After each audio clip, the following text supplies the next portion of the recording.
You're watching Business Access TV. Business Access. Business Access. Business Access. Business Access. You are watching Business Access TV. Business Access TV. Serious about business. Serious about business.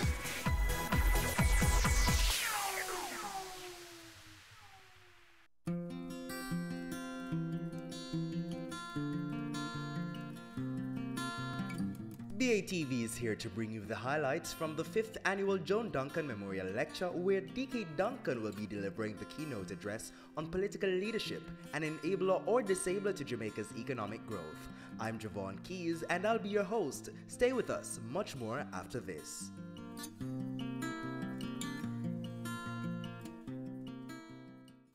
The Joan Duncan School of Entrepreneurship, Ethics and Leadership, JD SEAL, evolved out of a need for the University of Technology, Jamaica, as an academic institution to rise to the national challenge of addressing the endemic problem of unemployment by providing specific training to persons, particularly our youths, interested in starting their own businesses. It has been recognized the world over that developing the tools of entrepreneurship is one important way of promoting individuals to become their own sources of employment, given that established corporate entities are contracting in the economy. In other words, entrepreneurship is now a most invaluable tool in the arsenal of a country's strategy for national development. The government of Jamaica, through its 2030 vision document, highlights the importance of entrepreneurship in economic development. And the MSME and Entrepreneurship Policy document of the Ministry of Industry, Commerce, Agriculture and Fisheries states as follows, and I quote, "The MSME and Entrepreneurship Policy seeks to offer a comprehensive, targeted and coherent framework that will create a highly entrepreneurial sector that is characterized by innovative and competitive businesses that are supported by a rewarding institutional and regulatory environment. The achievement of the policy goals and objectives will therefore necessitate a partnership between key stakeholders within the public and private sectors and by associations representing the MSMEs." End of quote. In this regard then, the University of Technology, Jamaica, insightfully tagged the People's University, and I know DK would like that, is playing its part by being the first institution of its kind offering a specialized degree in entrepreneurship and also hosting under its umbrella a highly touted business incubator system. Under our business incubator called the Technology Innovation Center, the TIC, we have had clients winning numerous local and international awards, with two, Tyrone Wilson and Gordon Swaby, receiving the prestigious 50 Under 50 Award for Excellence in Youth Entrepreneurship by the Government of Jamaica in 2012. Then again, there's also Mrs. Valerie Grant, another client of the incubator here on the campus of UTech. She's Managing Director of Geotech Vision Enterprises, and she has also won several prizes, including the Commonwealth Woman Entrepreneur of the Year Award, the NCB National Builders Award in the category Women in Business, and the Business Excellence Forum of the Americas Award for Female Entrepreneur of the Year in 2015. And these are just some of the awards that have been given to clients of the incubator, which is part of the Joan Duncan School of Entrepreneurship, Ethics and Leadership. In the latest report from the Global Entrepreneurship Monitor, GEM, it was shown that 85% of working-age Jamaicans agreed with the statement that most people in the country consider starting a business as a desirable career choice. Entrepreneurship as a career path is highly recognized and applauded in this country. Indeed, much status is accorded to successful Jamaican entrepreneurs, as according to the same GEM report, 85% in the category 18 to 64 age group also supported the statement that in this country, successful entrepreneurs receive high status. Incidentally, this GEM report, which is an international research tool, is produced right here in JD SEAL under the College of Business and Management by our lecturers, all done for the nation of Jamaica. It is therefore most fitting, ladies and gentlemen, that as I welcome you to this signal event, the Joan Duncan Memorial Lecture, that I inform you of this important role being played by the school, which is fostering growth and entrepreneurial development in Jamaica. And it is also therefore with a deep sense of honor and humility that I have the distinct pleasure of bringing you greetings and welcoming you to this 5th lecture series.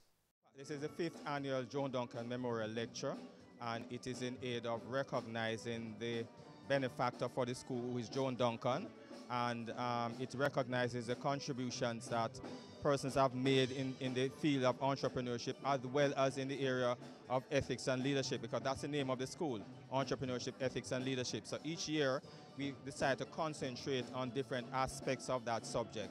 One year we'll do entrepreneurship, another year we will do ethics, and another year leadership.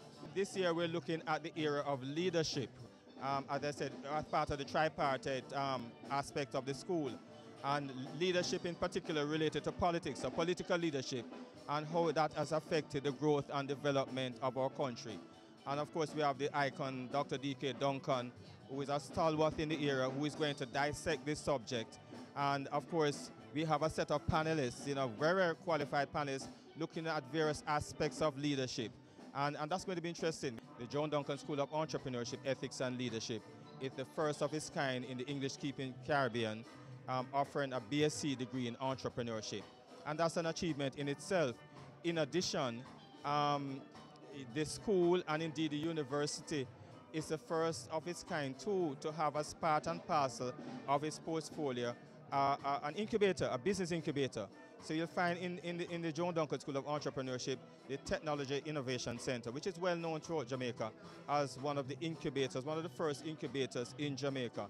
And so we have clients within the incubator who are there to network, to be mentored in terms of developing their businesses, and students interact with these live clients, these live entrepreneurs, and at the same time learn from them. And that in itself is a tremendous experience.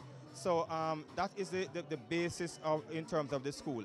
Each student, when they come to do the degree, unlike the other conventional students within the university, they have to come with a business idea. So the entire 4 years of development is surrounded a business idea that they may have, and then they look at the various aspects of developing that idea, including the business model, canvas, including looking at accounting for your business, finance, marketing, sales, and so on, all surrounding the business. So at the end of the period of when they're about to graduate, they should be ready to start a business. They've asked me to talk on a question that people ask me every day, do politicians really believe polls, and are polls authentic? And I have a very easy answer to both of them, which I will share in the gathering. But yeah, I've been in polling for over 30 years, and I've survived political polling because politicians believe in what they hear, They don't always use it the way they should, and some of them fall awry as a result. But generally, I believe that politicians do place a lot of reliance on polls and actually use it for all kinds of strategies.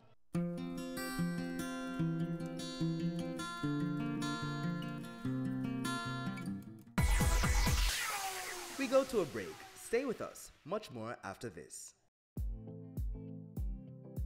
Stay current and gain more information on the ever-evolving industry of real estate on Home Sweet Home, Sundays at 4:30 p.m. on Business Access TV.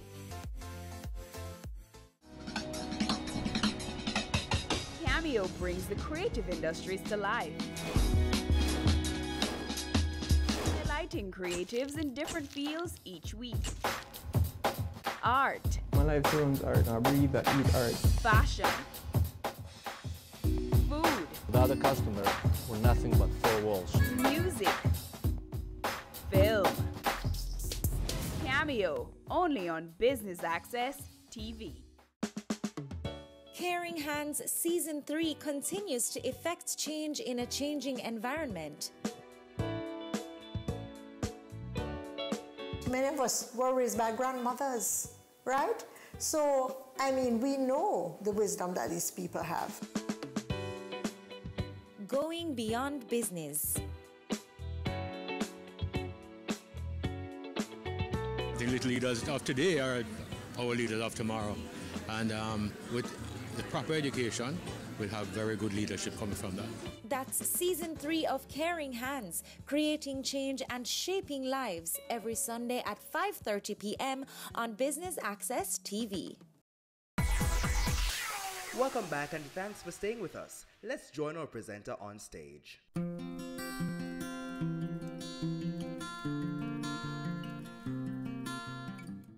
The manifesto of one party was a little more bread, a little more butter. And of the other was self-government and education. Anecdotally, it is said that the answer to the larger vision of self-government and education, the answer was that education can eat. Huh? And I don't know if we see, I'll only ask the question, if we see any manifestations of that kind of political behavior in our society at this time. It might have been a necessary thing to deal with the immediate needs of people. But in the end, without vision, the people perish. So a lot of things added up in the early years and the origins of political tribalism, and it developed through the years, the 40s, the 50s, into the 60s. It carried with it not only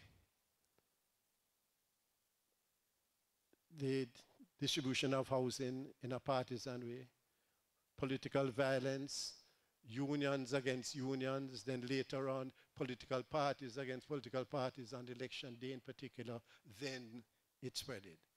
It spread. All of that came about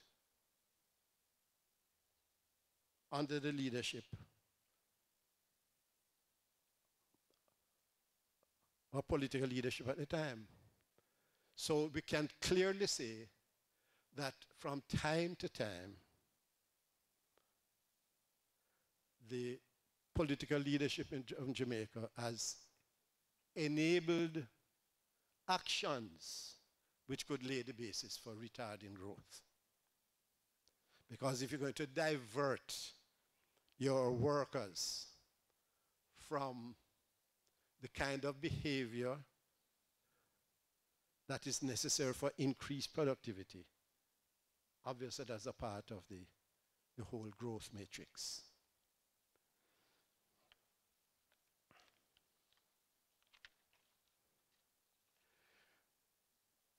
Recently, last week, Peter Bunting made his presentation in Parliament, and he asked the question, why is growth important? He didn't answer it himself, except by saying yes, but he quoted from an author who said, people at this point in time in world history, people are demanding their governments do more to impose their life, to improve their lives faster, something which policymakers are unable to deliver under conditions of anemic growth. Rising income inequality and a stagnant economy are threats to both the developed and the developed world, and leaders can no longer afford to ignore this gathering storm. But we have had this kind of situation in Jamaica for some 40 years or more, anemic growth.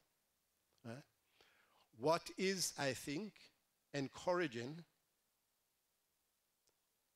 at this point is that there seems to be a convergence between the two political parties on some fundamentals in relation to macroeconomic stability, which I understand is necessary, if not necessarily sufficient, for growth to occur at some time. This has not been so for many, many years. began in earnest just a few years ago with Peter Phillips and what they call the Economic Reform Program, which the people of Jamaica saw as the austerity program, and voted them out, and has been continued by the present administration with the mantra of hoping for prosperity. Now, Dr. Nigel Clark, in a speech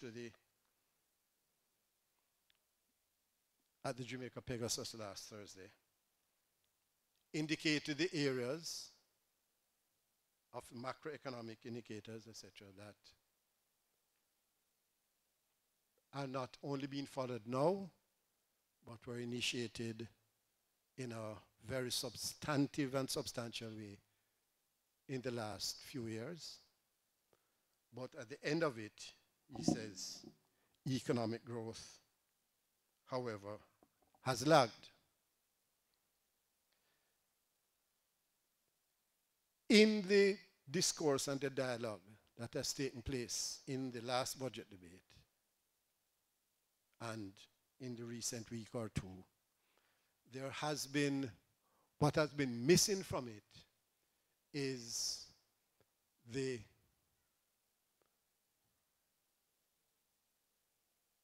approach, an approach which has been over the past years been seen to be blaming either Peter or Paul, right? So that to me represents an advance in the way that the political leadership is handling our economy. In some of the ways over the past, in particular after political independence, that governments have tried to answer the question of speaking to the demands of the masses of the Jamaican people, whether it is 1838, whether it is 1938, whether it is now, right? Was to try to, when we got into office, either administration, was to try to coax the bureaucracy into implementing what the policies of the various administrations are. In the 60s, we had a plethora, if you remember, of institutions called statutory boards. That was a response by the political leadership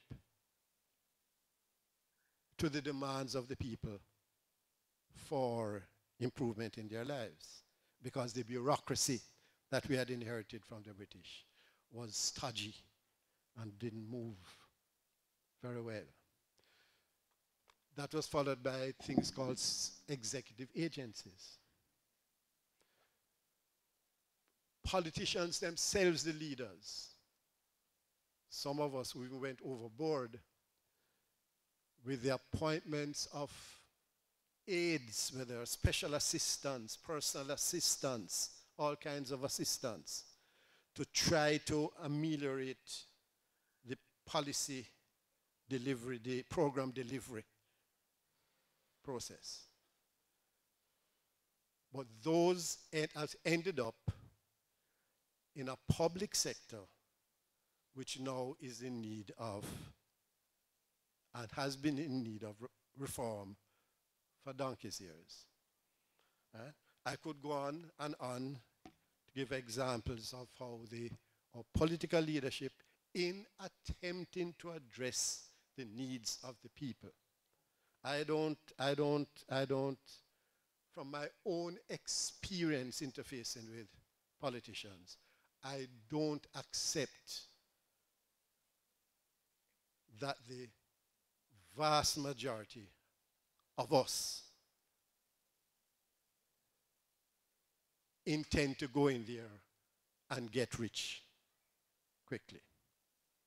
I have dealt with many politicians, and they have most of them that I know have gone into this thing with a good heart.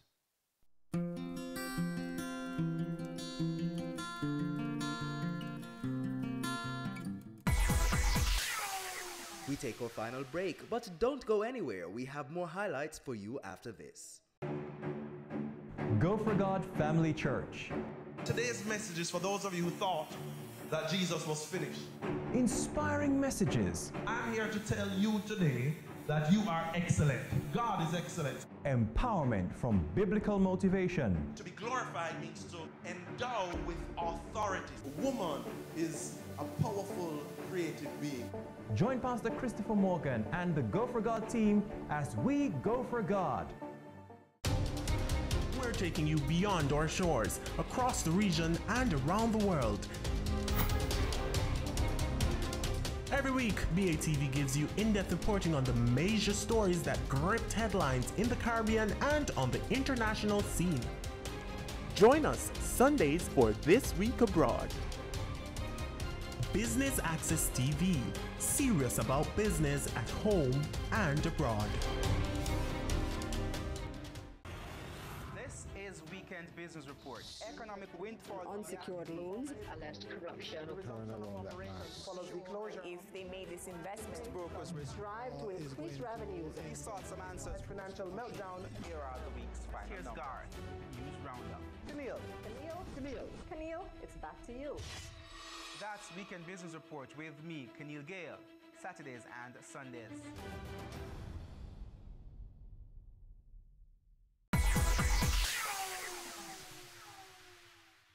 Thanks for staying with us, and if you're just tuning in, we're here at the 5th Annual Joan Duncan Memorial Lecture with DK Duncan. Now for more highlights. I know the topic for this afternoon, political leadership, an enabler or disabler to Jamaica's economic growth. When I look at the history of Jamaica, going back, I think, before independence, and you look at the various periods of times, the different parties that have come in and out to help to manage and guide this country. If we take independence until now, pretty much, I think you could say the two major parties have been at the wicket almost, don't hold me to it, but almost equal. Almost. And I think when parties go into power, they tend not to want to continue things that the other side started. And so you get a lot of energy being spent reversing things, trying to put something new in place. And it's time, energy, it's money that's lost, that's just gone. Whether it could be something simple as repainting a school because they didn't like the color that it was painted, and I've seen examples of this in my growing up days. It's only recently, I think, that we have come to appreciate the power of, I should say, good policy continuity. And we've just seen that demonstrated most recently with the most recent IMF agreement, the most recent program. We didn't spend time saying we're going to try to renegotiate the program. I believe that the most essential resource for development in any nation, any country, is a God-fearing, well-rounded citizenry whose basic physical needs are adequately met, their communities governed daily by sustainable values, and a well-educated populace, while the national affairs are managed by God-fearing leaders of impeccable integrity and moral rectitude, totally committed to human flourishing and the common good. Any form of leadership which is not guided and undergirded by the Judeo-Christian values under God will inevitably be a disabler to sustainable economic growth. As I listened to the presenter, I noticed that some of the challenges that he highlighted could be better handled and balanced by persons who are consistently submitting to the values of God, guided by the Spirit of God. I believe that a major question leaders in the political arena, and all leaders, but particularly in the political arena, since we're focusing on that this evening, is that once ask the question and grapple with who is your ultimate authority. Am I ultimately accountable to God, or to the party, my political party, or the various stakeholders who got me into office? To whom am I ultimately accountable? And once we have a clear understanding of that, then it would better enable us to make the right decisions which will redound to the best interest and welfare of the constituents. Political leadership has both enabled and disabled economic growth at different points in our history, as some of them were highlighted. And I believe that where there is creative tension among three pillars: relationship with God, relationship with the citizens, quality relationship with the citizens, and also quality relationship with the private sector, donor agency, and external governments, all this undergirded by the Judeo-Christian values and principles, then we will see political leadership being an enabler rather than a disabler. My personal big takeaway from this discussion today is around the values, that we must have politics that are based on values. And that leads us to, once you create that value set that you live inside of, that last statement by Dr. Duncan, then gives you what is your own social consciousness that you live in, which then gives you that ideology. How do we articulate that ideology so that we can have a shared value set, a shared belief system, a shared system of belief in how our society should evolve, that would cause us to be empowered to get that kind of inclusive growth, is a question I think we are left here to answer. Because we have not, over the years, we have kind of lost that, and we've become very transactional in the politics, really actually broken down to the point where we, as we say in Jamaica, we buy votes. That has to stop, so that instead of buying votes, people vote because they have true hope, not hope in jingling, not hope in growth as a thing in and of itself, but growth with a basis of creating the kind of society that we want, creating the value set that we want. That brings us to the end of our coverage of the 5th Annual Joan Duncan Memorial Lecture. Until next time, I'm Javon Keys. Stay tuned to Business Access TV. Serious about business.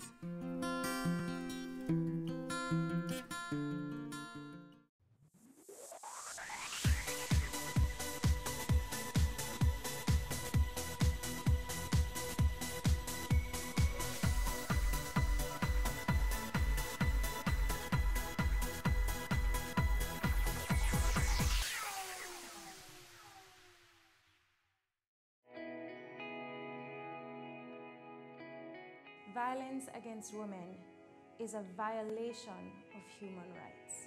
Its impact ranges from immediate to long-term physical, mental, and sexual consequences, sometimes resulting in death. It negatively impacts women's general well-being and can prevent us from fully participating in society. Be a better human being. No more violence against women. No more.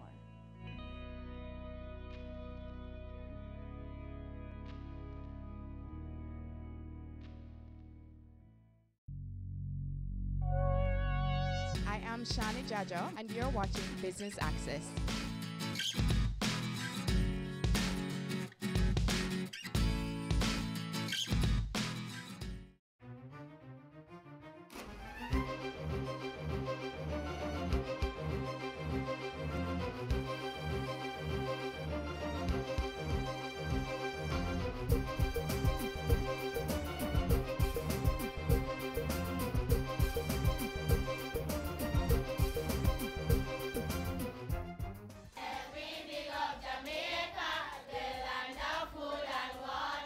In Jamaica Magazine, we continue to big up our country as we look ahead to Heritage Week, which is actually next week, by the way. And that's not the only thing happening in the show. Well, they started to tell us things that we were doing and places that we were going and people that we were with, and it was just like, okay, do I know you? Well, we became very paranoid. It's Cybersecurity Awareness Month, and one young lady tells her story of the danger she encountered online. Also, how much do you know about lupus? Get the facts from one woman living with the disease. I'm Theodore Henry. We have all that and so much more after this message.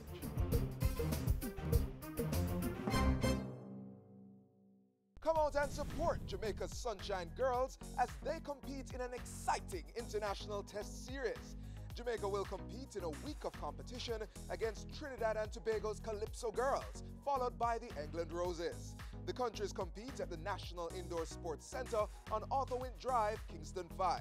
Tickets are sold online at ticketpal.com and in limited amount at the venue on match days. Feel the rhythm, catch the vibe with Jamaica's national netball team, the Sunshine Girls.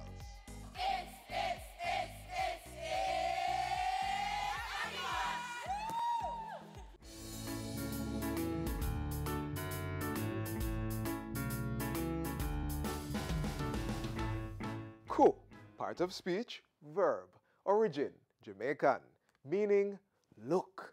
Used in a sentence, kude, translated as look there. Ku is more of a sound than a word, but it really adds that flavor to our dialect. Kuya, kupan that. Kuyo, kupan when me put in a Saturday soup.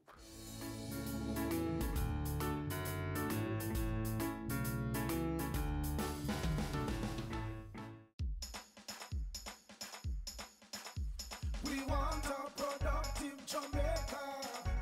We are not productive Jamaicans. Productivity to move forward on this land. Productivity, that's the way to go, we should understand. Productivity is the way to go for all us Jamaicans. Small business, big business, old and young, we are tell every woman and man. We want growth and prosperity for a better nation with a building plan. So we can build our product and sell our product and put more money in our hand. Our economy can rise to a level and build a better nation. Productivity to move forward on this land. Productivity, that's the way to go, we should understand. Productivity to move forward on this land. Productivity, that's the way to go, we should understand. Productivity. Productivity, Pathway to Prosperity. A message brought to you by the Jamaica Productivity Center, a department of the Ministry of Labor and Social Security. Something you might add to your Saturday soup, Irish potato. And you want it to be locally grown, not true? There is a program that is making sure more of the potatoes in your pot is produced right here on The Rock. Watch this.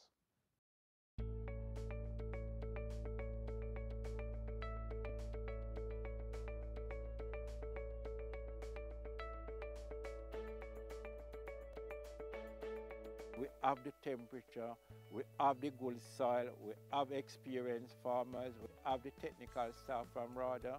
So we decided to, instead of we import table potato, we decided to import the seed. And that's where the program started.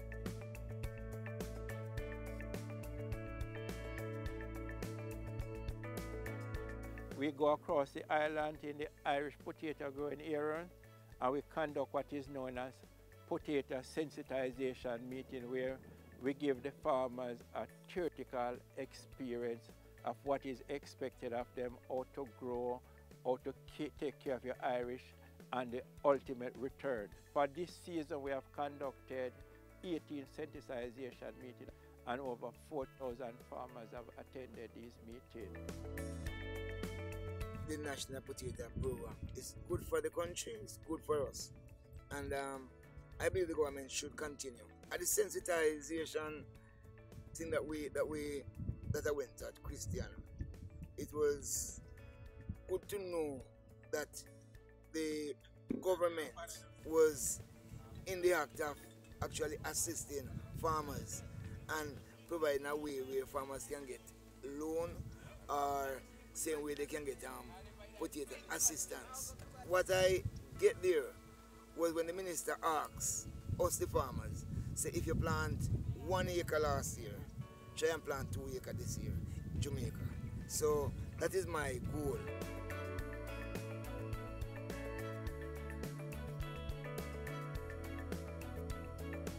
Rather help us with seed and fertilizer. We plant whatever we get and try to take care of it with the chemicals they assist us with and the fertilizer, and with that going we get a good result. The yield has been great, hence our life actually improved by the yield that we get. And from that crop, we are able now to purchase our own potato seeds for the spring crop.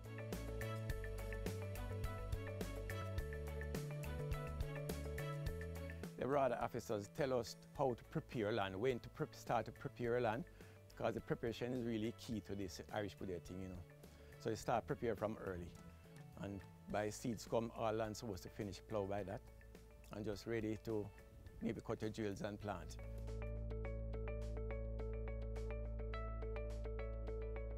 With land preparation, we encourage farmers to prepare the land ahead of time. We usually recommend 2 to 3 months, and in heavier soils like clay soil, we recommend like up to 4 months. Spray at least once weekly and spray preventatively. However, when the conditions become more moist, we encourage to spray at least twice per week, or the spray period becomes shorter. We encourage the farmers to scout the field twice per week at least. They can do it more, and they'll pick up on the different pests and disease. Some of the diseases that affect Irish potato would be like blight. We have early blight, that's Alternaria, and late blight, Phytophthora. In 2008, Jamaica was producing only 30% of the Irish being consumed. Today we are producing over 90% of our national demand.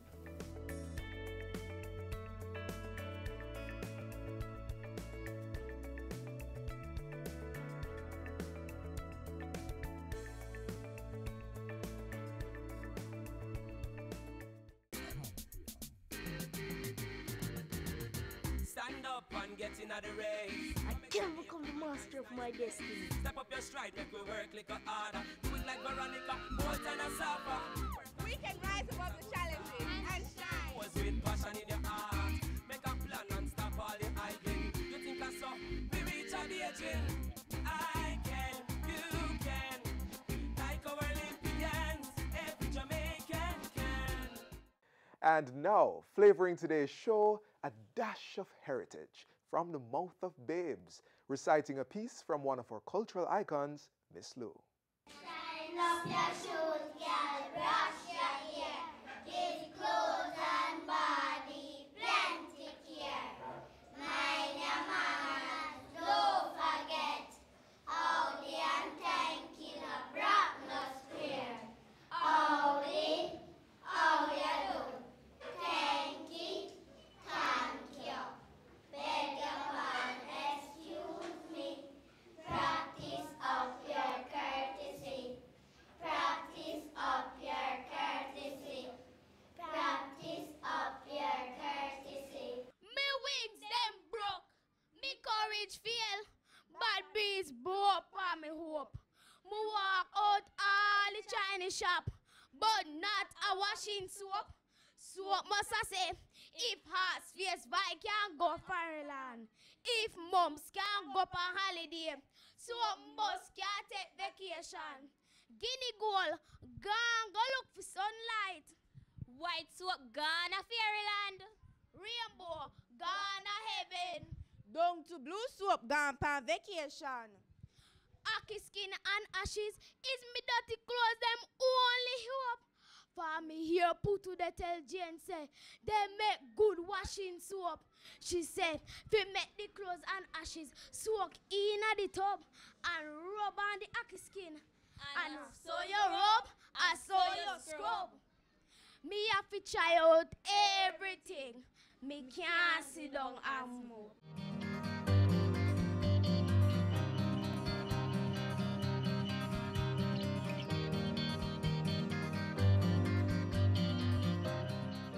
As of May 31, whenever you are making local calls, you will have to use the area code 876 before you dial the existing 7-digit numbers in your contact list. This is because Jamaica will be receiving a new area code, 658. Yes, all Little Island will now have 2 area codes, and to ensure you're calling the right person, you will have to dial 10 digits. Don't worry, if this is new to you, you still have time to get used to it, because there is a 5-month permissive dialing period where you will be constantly reminded. 10-digit dialing, another step in making Jamaica the place of choice to live, work, raise families, and do business. As we mentioned at the top of the show, it's Cybersecurity Awareness Month, where Jamaicans are urged to think before clicking. Sure, the internet is a useful tool and a place where you can have fun, but it can be dangerous, and you need to be careful. Don't take my word for it though. Listen to this story.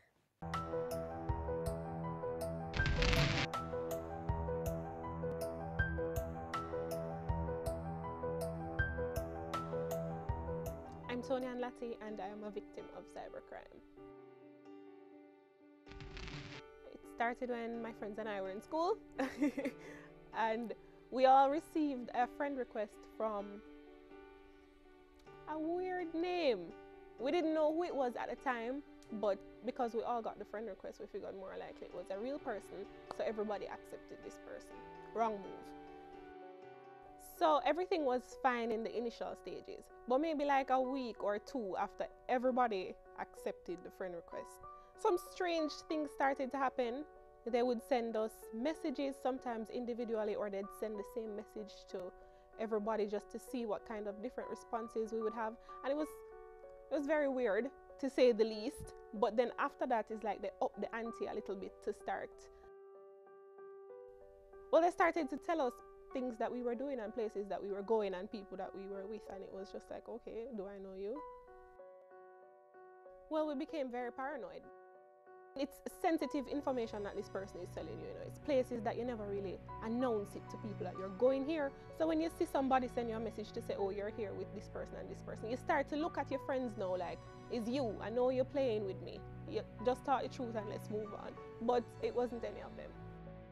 When everything happened, at that time we had a lecturer who was a DSP.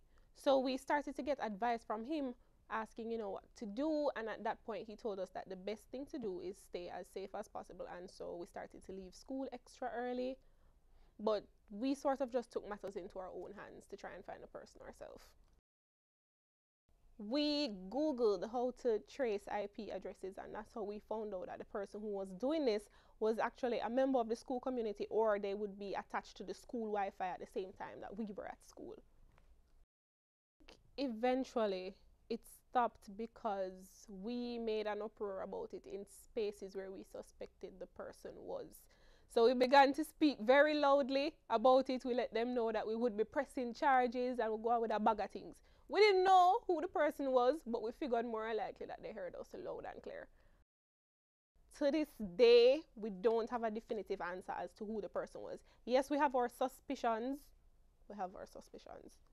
But I can't really point at somebody to say, you are the person who was doing that. And that's a little scary to me.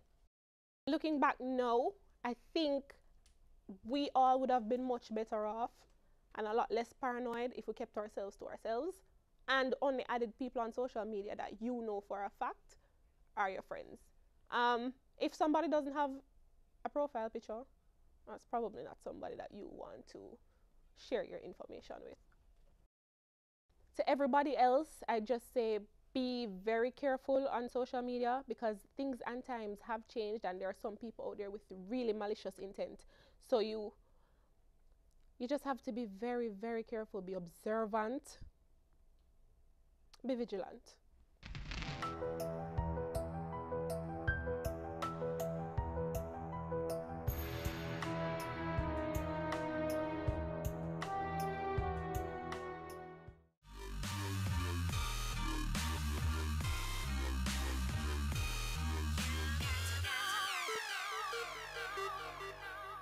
So you've seen what happens if technology is used in the wrong way. But up next, a look at the wonders it can do if used just right. It's all around us. It influences how we work, learn, live, play, and plan for the future.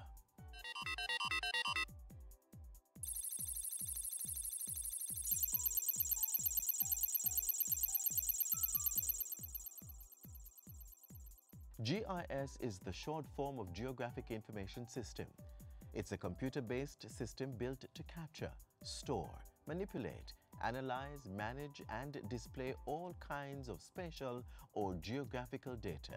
In geography class in high school, persons were taught that in geography, we're able to locate where features are using coordinates. That's the basis of GIS. Knowing where these features are on the Earth's surface and being able to represent that within a computer-based environment where that is seen visually. So it's a support tool that we use to provide additional extension to any business process. And with this GIS technology, the government has been mapping Jamaica's course on the Information Highway. Leading that charge is the Land Information Council of Jamaica, LICJ, a mandate held since 1992. Jamaica is considered the leading country within the English-speaking Caribbean with regards to GIS. We're able to provide direction, policy development. In addition to coordinating the implementation of a national land information policy strategy, the LICJ has also been instrumental in developing a national GIS network. And with the foundation set, the Council is now focused on establishing and implementing a National Spatial Data Infrastructure, NSDI. Through that infrastructure, government will be able to capture, manage, maintain, integrate, discover, and distribute spatial data at all levels of society. The LICJ's mandate is executed through its secretariat, the National Spatial Data Management Division, NSDMD. We provide a lot of technical support to all of these various government agencies that actively use GIS to carry out their mandate. We train these persons. Apart from that, we facilitate conducting GIS needs assessments. Government is currently the largest user of geospatial and related technologies, and that usage runs throughout government. It's seen in the water sector, transport, disaster management, environment management, national security, education, health, and agriculture. But no other area has seen the proliferation of GIS technology than that of land use and development. At the Urban Development Corporation, GIS is used to streamline operations in various departments, including estate management, business development, architecture, and corporate security. We're on the road now to our 50th anniversary, and we see GIS as being that enabling tool to provide UDC now with not just the way to make better decisions in development, but also improving UDC's image as a modern entity. The same is true for the National Land Agency's land titling, land valuation, surveys and mapping, and estate management divisions.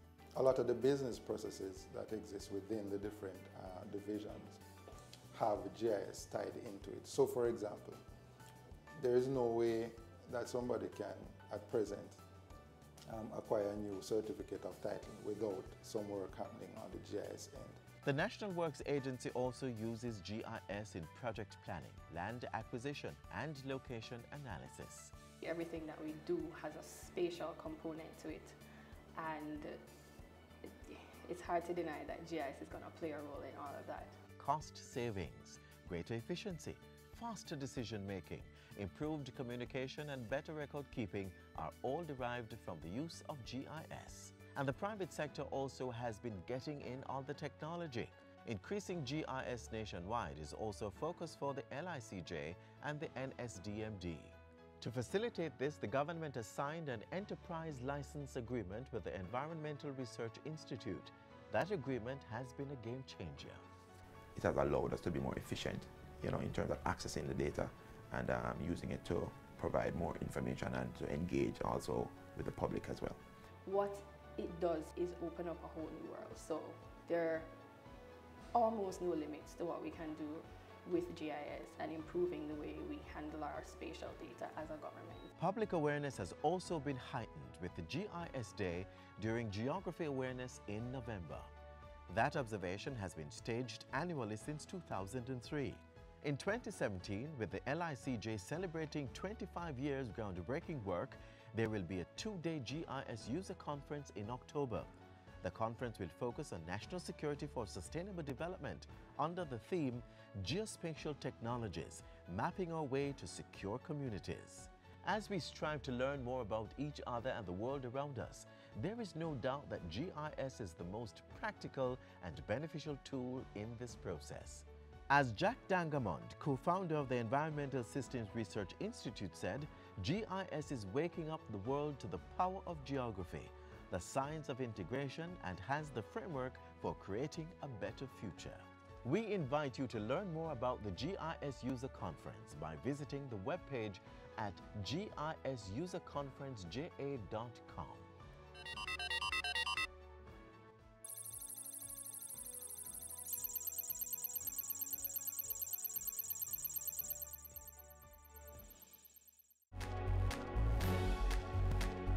Know your numbers and control the keys to a healthier heart. Know the numbers for your blood pressure, cholesterol level, blood glucose level, and your weight and body mass index. Find out the risks they represent and what you need to do to stay healthy. Talk to your doctor and start making healthy lifestyle choices to prevent a heart attack or stroke. Now we're going to move out of the realm of technology and turn our focus on health. Specifically, a look at lupus, as it is also Lupus Awareness Month. Right now, find out more about this life-threatening illness through the eyes of someone living with the disease.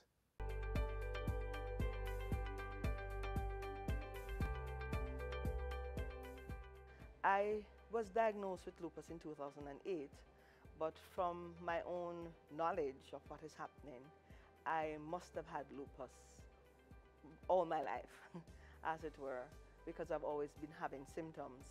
But the challenge that I had was that I was always misdiagnosed. And so that is the focus of my, the challenges in terms of, the doctors would think that I have something else and not lupus, but you'd have different symptoms. But I have systemic lupus, and lupus is not only systemic, but some persons just have what we call discord lupus or other little types, joint pains, and so on. But I have the full works. Well, I was extremely disappointed because I felt, oh my God, I have lived a good life. I have always been careful about what I eat. I've always been sure to exercise. I've used to be nice and slim and beautiful. And to hear that now I have this condition, I did not want to believe. And then it got worse after the diagnosis. You know, I had periods where I couldn't work at all. There was a 4-year period in my life that I never worked.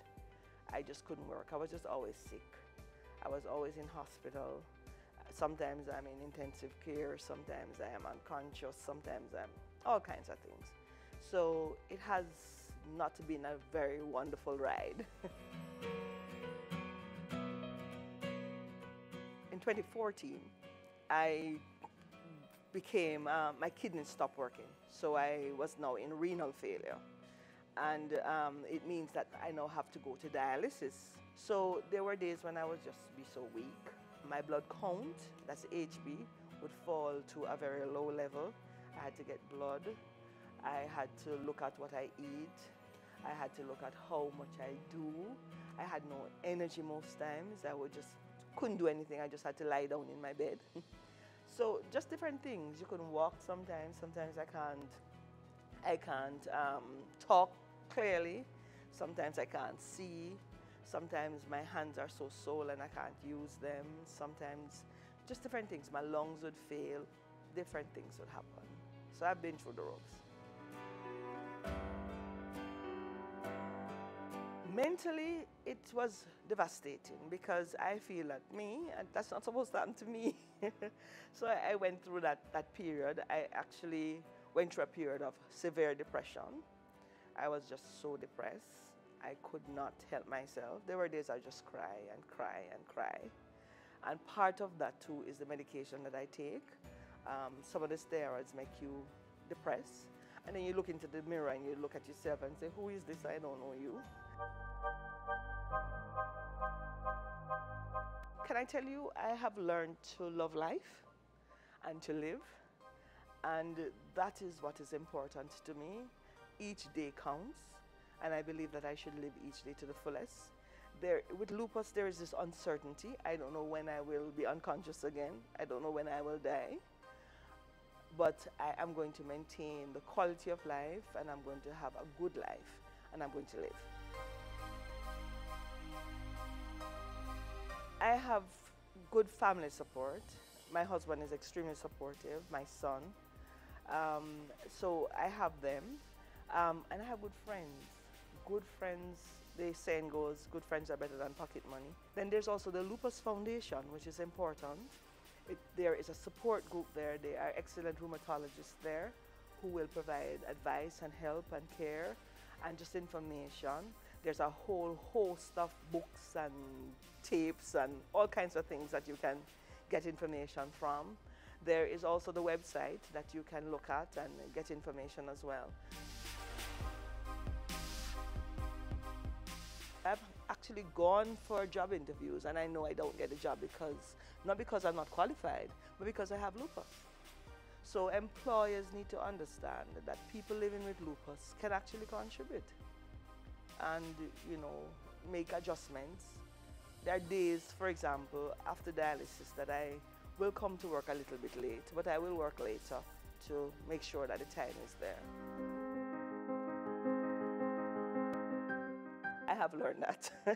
It has no boundaries, it has no behavior, it has no conscience, it has no purpose, it has no time. It does what it chooses to do whenever. And therefore you need to be aware of yourself and what are some of the things that are your triggers, and therefore try to manage and monitor those. You must also be mindful of the medication that you have to take and take them carefully and take them well. You should also be mindful of your appointments with your doctors and make sure that you keep those appointments. I would say to you, help is available. Find some help, find some support. Talking about it helps. Don't feel that it is you are, because you're special or you're being punished why you have lupus. But recognize that this is just another thing that could happen to anybody. Anybody, color, class, or creed, rich or poor, man or woman. There are more women with lupus than men, but men have lupus as well. And so be aware of the symptoms, get help, get treatment. Don't hide away. Don't think that people obey you, because Jamaica is famous for that. But know that this is a condition that can be controlled. It cannot be cured. It can be controlled, and you can maintain a healthy life. Seek to work, seek to be involved, do what you're doing, treat whatever is happening. If it's depression, get it treated, get treatment, get help. Help is available.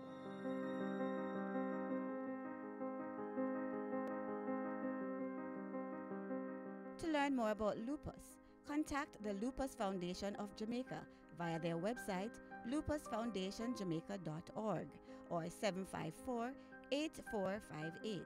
You may also visit them at 7 Barbados Avenue, Kingston 5.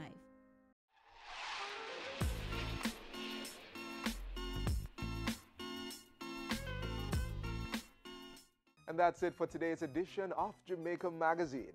If you like the show, you can watch it again on our YouTube channel or on the JIS website. We are also on all the major social media platforms, so don't be shy. Stop by our pages and leave a comment.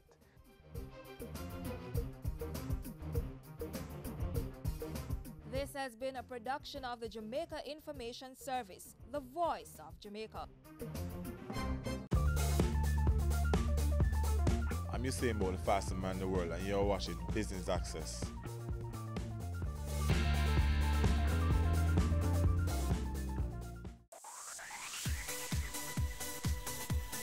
You're watching Business Access TV. Business Access. Business Access. Business Access. Business Access. You are watching Business Access TV. Business Access TV. Serious about business. Serious about business.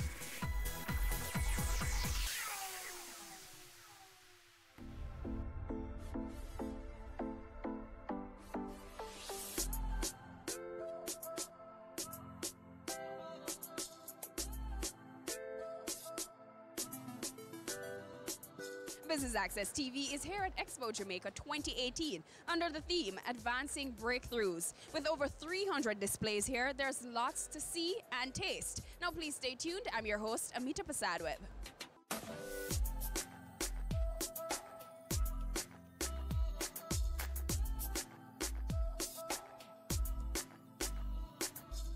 The Wisynco Group has always been a support of the Expo Jamaica. We have participated from inception. However, this year, being the fact that we are now a listed company on the stock exchange, and given the growth of the Expo, we have decided that we would have partnered with the JMA Expo Association, because we are a strong Jamaica manufacturing company and we support the industry, the manufacturing sector, and as such we decided to be a major partner this year.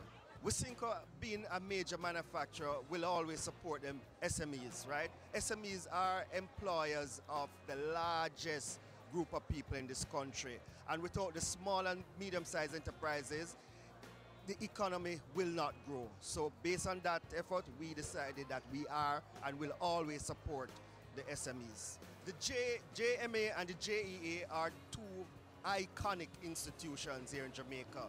And these institutions are mainly lobbying institutions, lobbying the government for, pushing the manufacturing sectors and pushing the exporters. So what you find is that over the years, we have been conflicting in what we do as association. And as such, discussion has been held over the last few years that it would have been best for us to merge entities so that we could have a better and stronger voice in lobbying.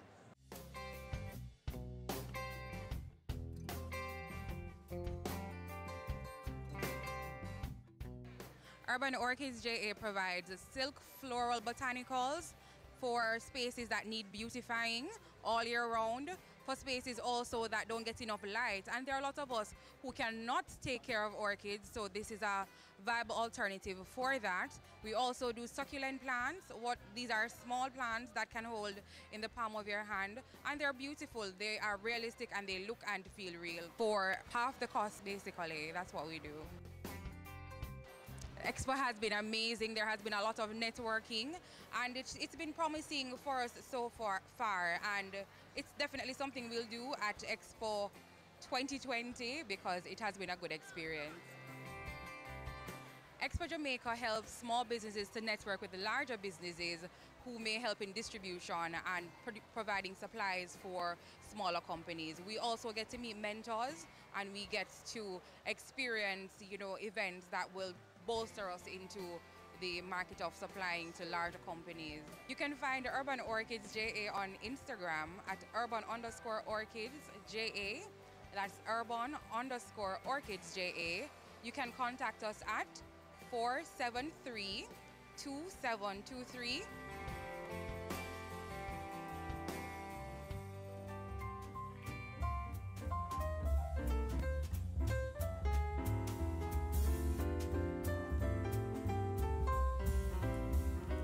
You've been a part of Nationals Bold One. Just tell me how that has helped your business to kind of launch off, and how has that boosted your business? Well, Bold Ones, a very phenomenal experience. One, the kind of promotion, publicity, and advertising that Bold Ones has helped us to do is amazing. First of all, the official launch our recognition as well. Helping to cement our branding in Jamaica as an authentic premium Jamaican brand. On two of national trucks is our logo and our products, and has allowed persons to actually see our products even better. So it has increased our visibility. And this expo is amazing. The amount of interest, the amount of people wanting to meet us, know about us, we can't pay for this. The Bold Ones has helped us tremendously. And of course, the advice I've gotten from Mr. Butch Henderson himself, by listening to him speak about small businesses growing and their pains, of course. And we welcome anybody to be a Bold One as well.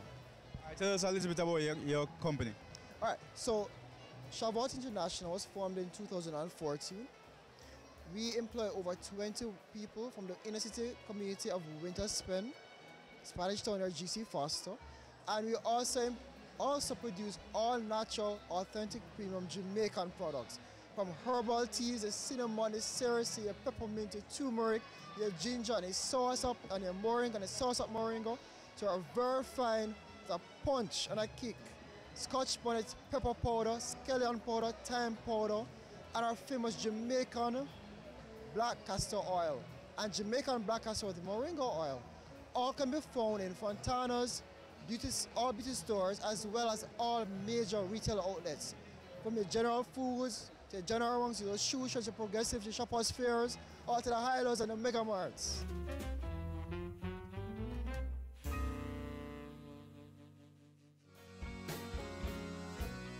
Tell us about how has Expo been for you this year?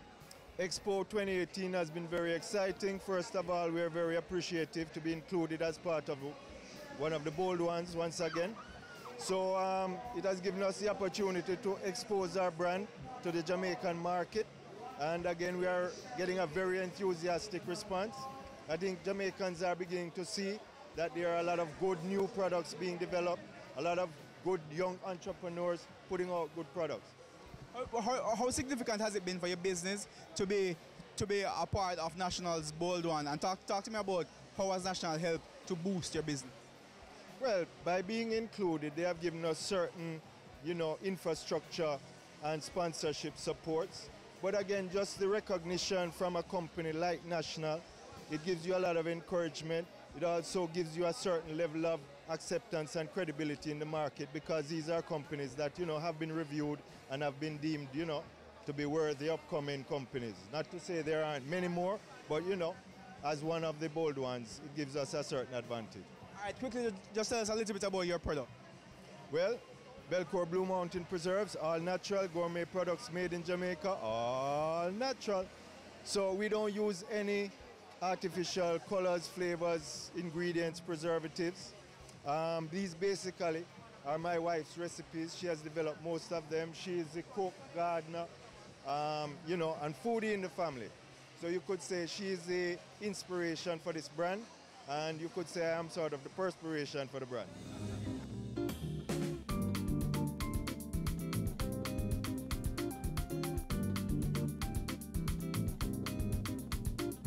Tell us a little bit about how has Expo been for you so far this year? This year has been very good. In fact, this year is our year in that we have now entered a number of export markets. We're in the UK market. We've gone into the US in Atlanta. And coming here, we've had an order for the Canadian market. So yeah, it has been a good year. How important is the platform that National is giving you, National Baking Company, to your business's success? Very important in that it has provided us with a great deal of exposure, both locally and internationally. We're focusing on our local herb, lemongrass. And what we do is to make a line of skincare aromatherapy products using the essential oil. So we grow our own farm oil, extract our own oil, and we use that to create our premium products. Nature's Goodies, we're a group of farmers that produce, procure, and process all natural food and vegetables. We do our signature product is our pressed plantains, which is green plantains that we process at our factory in Spanish Town. We press it and make it more convenient for you to have it. We vacuum seal it, and you can have it at all the supermarkets island-wide. We do a line of flour, sweet potato, cassava, breadfruit, yam, all gluten-free, all natural, no additives, no preservatives. I'm hoping that Nature's Goodies Jamaica gets a lot of exposure, and so far so good, to be honest. Jampro and JEA have been really supportive of small businesses like ours, and I'm hoping that our products get the exposure both locally and internationally, and that we can secure orders coming out of the expo.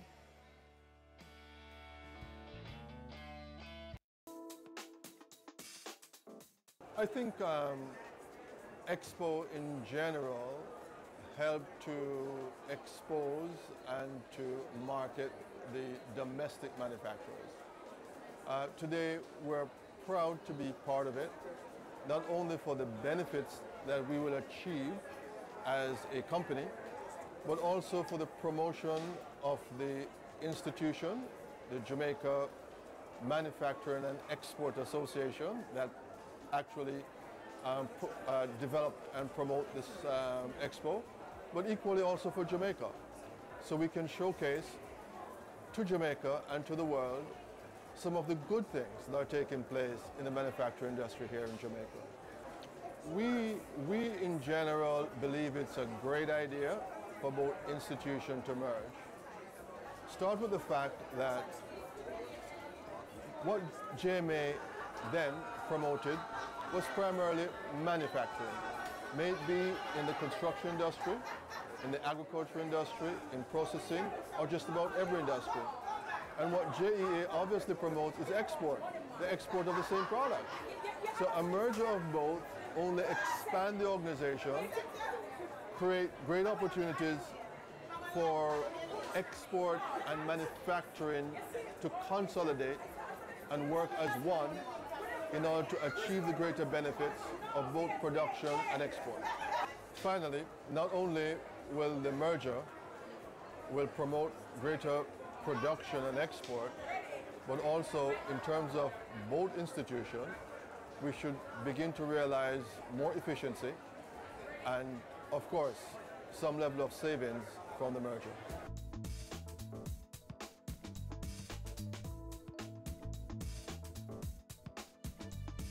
We go to a short break, but much more from Expo Jamaica 2018.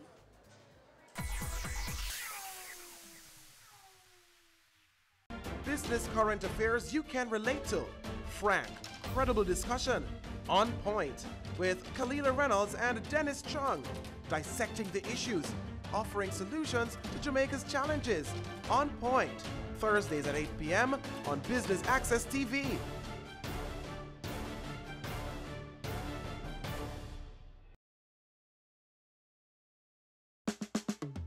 Caring Hands Season 3 continues to effect change in a changing environment. Many of us were raised by grandmothers, right? So, I mean, we know the wisdom that these people have. Going beyond business. The little leaders of today are our leaders of tomorrow. And with the proper education, we'll have very good leadership coming from that. That's Season 3 of Caring Hands, creating change and shaping lives every Sunday at 5:30 p.m. on Business Access TV. This is Weekend Business Report. Economic windfall. Unsecured loans. Alleged corruption.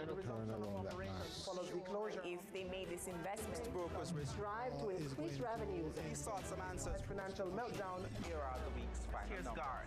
News Roundup. Camille, it's back to you.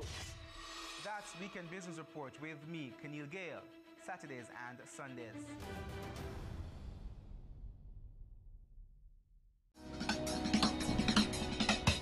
Cameo brings the creative industries to life. Highlighting creatives in different fields each week. Art. My life turns art. I breathe, I eat art. Fashion. Food. Without a customer, we're nothing but four walls. Music. Film.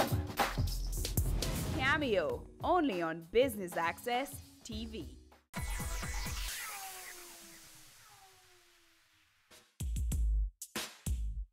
Welcome back to Business Access TV's coverage of Expo Jamaica 2018 right here at the National Arena.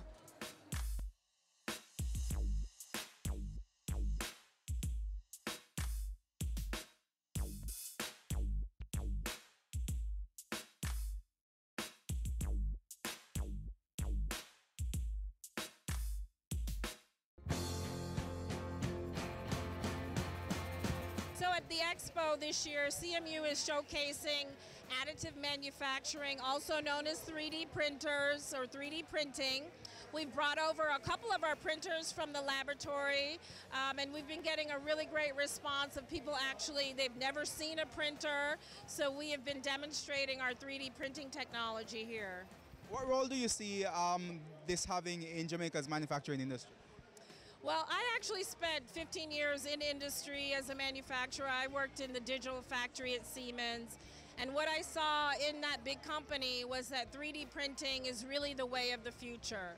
So it's really important for us to be in the first wave of things happening.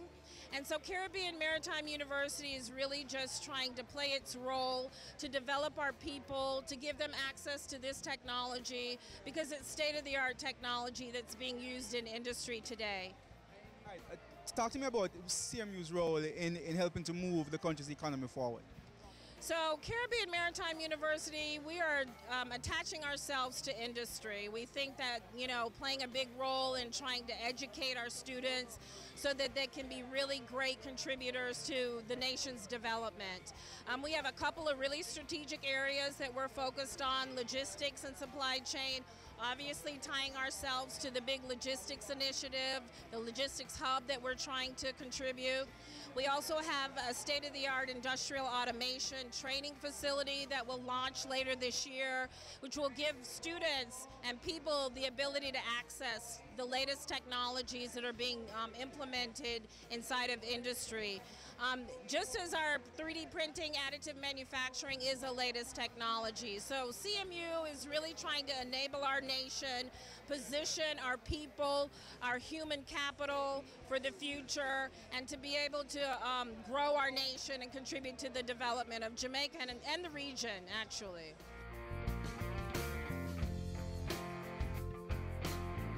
So buckets are a great application for Jamaica. It allows consumers in Jamaica to save money. And it also allows merchants in Jamaica to make money. So it's very simple. So what happens is we have consumers that come on the platform. They can save at restaurants. It's eat, play, stay, and live. Merchants can create deals on the platform. We just require them to create a 15% discount so that Jamaicans can save from those discounts. Once we make a sale, we take 10% commission, and of that 10% commission, we give 20% back to Jamaicans. So everybody gets 2% cash back on the deals in our platform. Tell us some of the, I don't know, companies or deals or some of the things that would be available. So currently we have deals such as Quartz on the platform. We have Appleton as a vendor, so 15% off local products with Quartz. We have Amazon products on the platform. We have Glad Helpers, 15% off if you need to save money on cleaning your house. Hopefully you don't have a dirty one. So Domino's memorabilia, so for example, Calabar, KC, so really anything from a pin to a house can be listed on our platform. How revolutionary do you think this will be for the Jamaican consumer? Very revolutionary. We work very hard to bring this product to Jamaicans to allow consumers to connect with merchants across Jamaica on their mobiles. Most Jamaicans have mobiles over computers today, 2.2 million of you. What do you think the pickup will be like? Well, we launched at Expo this year, and we've had many downloads since we've been here. Everybody's come to our booth. Everything is done. It's Sunday, end of day, and we have no more material. Everybody's come here, and everybody's very excited about the platform. So this is next big thing? Next big thing. Yes, absolutely. Next biggest thing in Jamaica. So download the app today. Bucket Rewards if you want to save money. Bucket Merchant if you want to make money. All right, and where do I find the app? You download it on the iOS store or the Play Store on Google.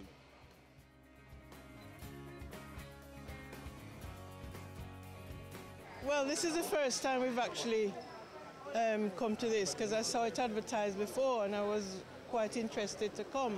Just saying, when we came this morning, we obviously got the times wrong, so we went away and come back. So this is our first, so we hopefully will be coming again. So we're just going to have a good look around now.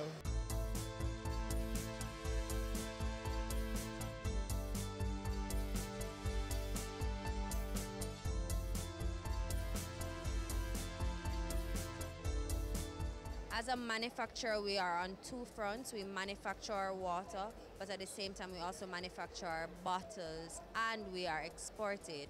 We are available in Cayman Islands, we're available in Barbados, we're available in BVI, we're available in the Caribbean. So as a local manufacturer, especially one that's been around for 13 years, it's important for us to remind Jamaicans, hey, here's a good quality Jamaican brand. Here is the Fiji of Jamaica right at your back door, right in Buff Bay, Portland. When people think about water and Blue Mountain water, they automatically think about at the top of the mountain, not realizing that this small town in Portland, Buff Bay, that you've possibly driven through before, is home to such a high quality water, the only naturally alkaline water in this hemisphere, in the Caribbean. That's a very big deal, and that's in our own backyard. So we are happy to interact with our customers to let people understand that not all waters are equal. There is a difference. Look at your label. Question what's happening with your water. Question what you're drinking, because you could be drinking yourself sick. We're very happy with our Expo execution this year. It's not our first year at the Expo. We try to participate as much as possible to let persons on this side of the island what an amazing product we have.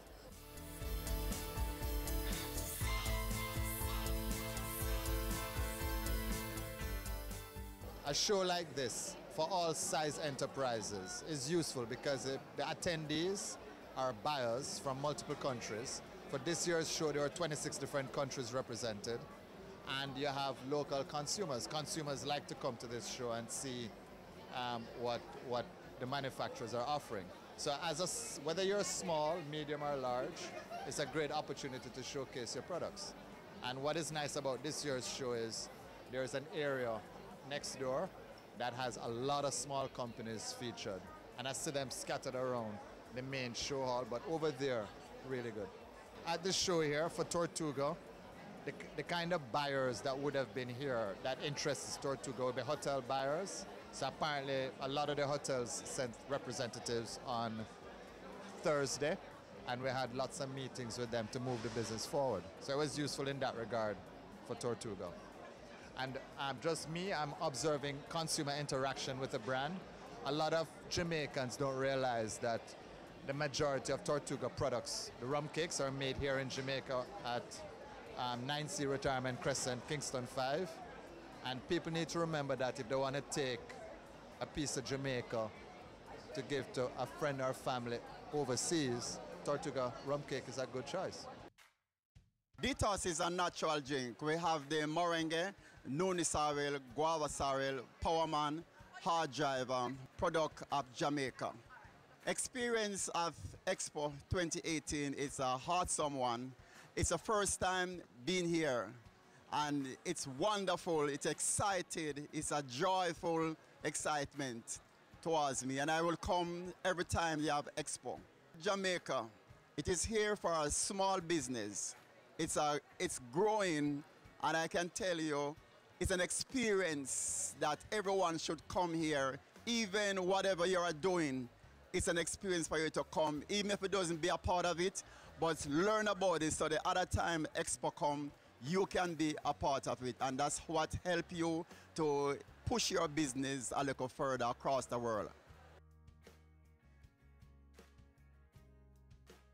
So over the past few years, Grace has been involved in the Expo, and we see it as a national development. And this year, 2018, as an exhibitor, we decide to showcase our products, our new service offerings, the different factories, canning meats. And by the way, we will have a new factory opening this year. I won't give you too much details, but I know it will create job opportunities for the local farmers, and that's what we care about, people. The latest product is our Grace food drink. It comes in 4 different flavors: tropical strawberry, smooth vanilla, walnut caramel, and butter almond. It's sensation, it's a hit. I just wanted you to take a look over there. However, it's finished, as you can see. The lines were long, it's jam-packed, and we're now moving on. Our Tropical Rhythms PT, which is our plastic bottle Tropical Rhythms, it's been a hit since inception. And through Grace Flavor with a Beat, we're going to take the campaign on the road, pushing our promotions in stores, at events, because we're now heavily involved in events and in-trade promotions. As a manufacturer or as an exporter, you're also a manufacturer.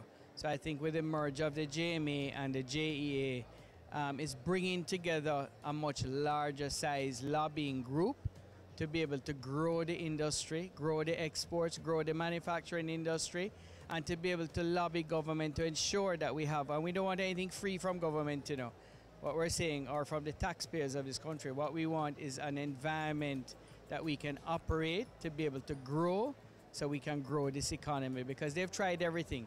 They've pushed on tourism, they're pushing BPO, they're pushing agriculture, but nobody has ever really focused on pushing the manufacturing sector.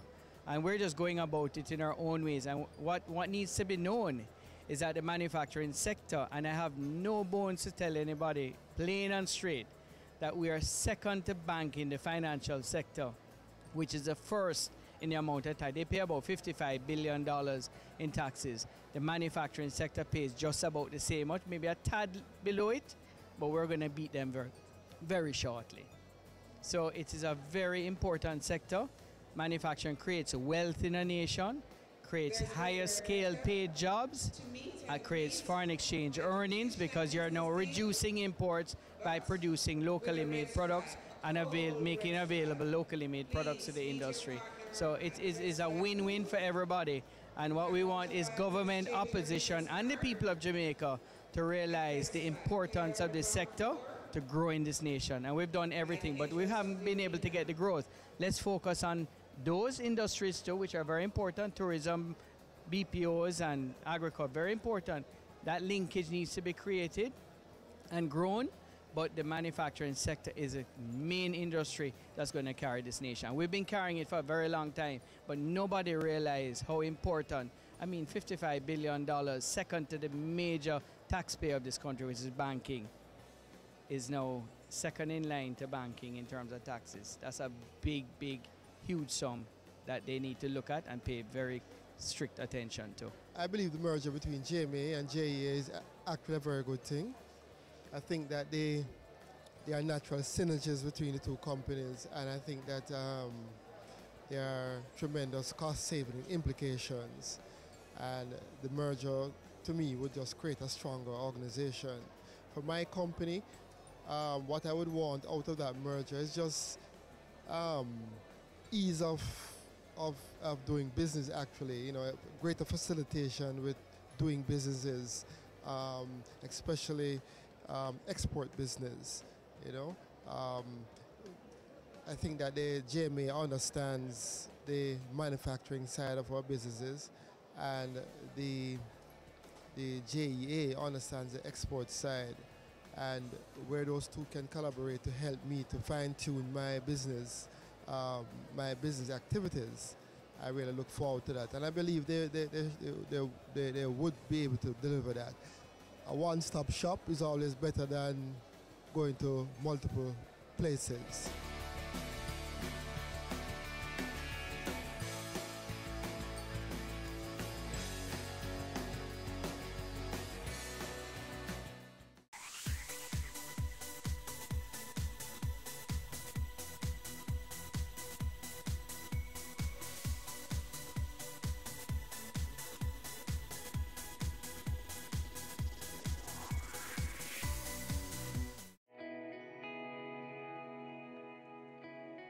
Every day you wake up, you have another opportunity to make this little island better, safer, a place where we all can be proud to call home.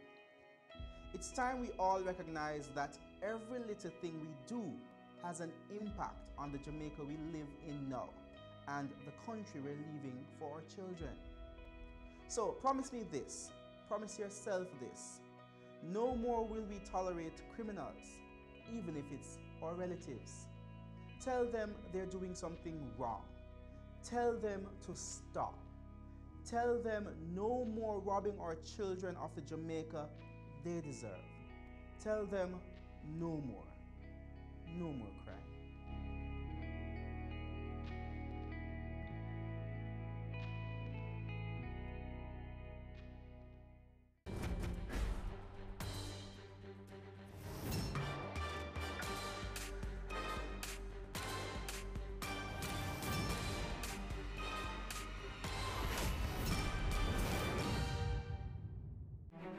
Make Making tourism work for farmers, Tourism Linkages Network exploring ways to increase local agricultural input. Weekend Business Report starts right now.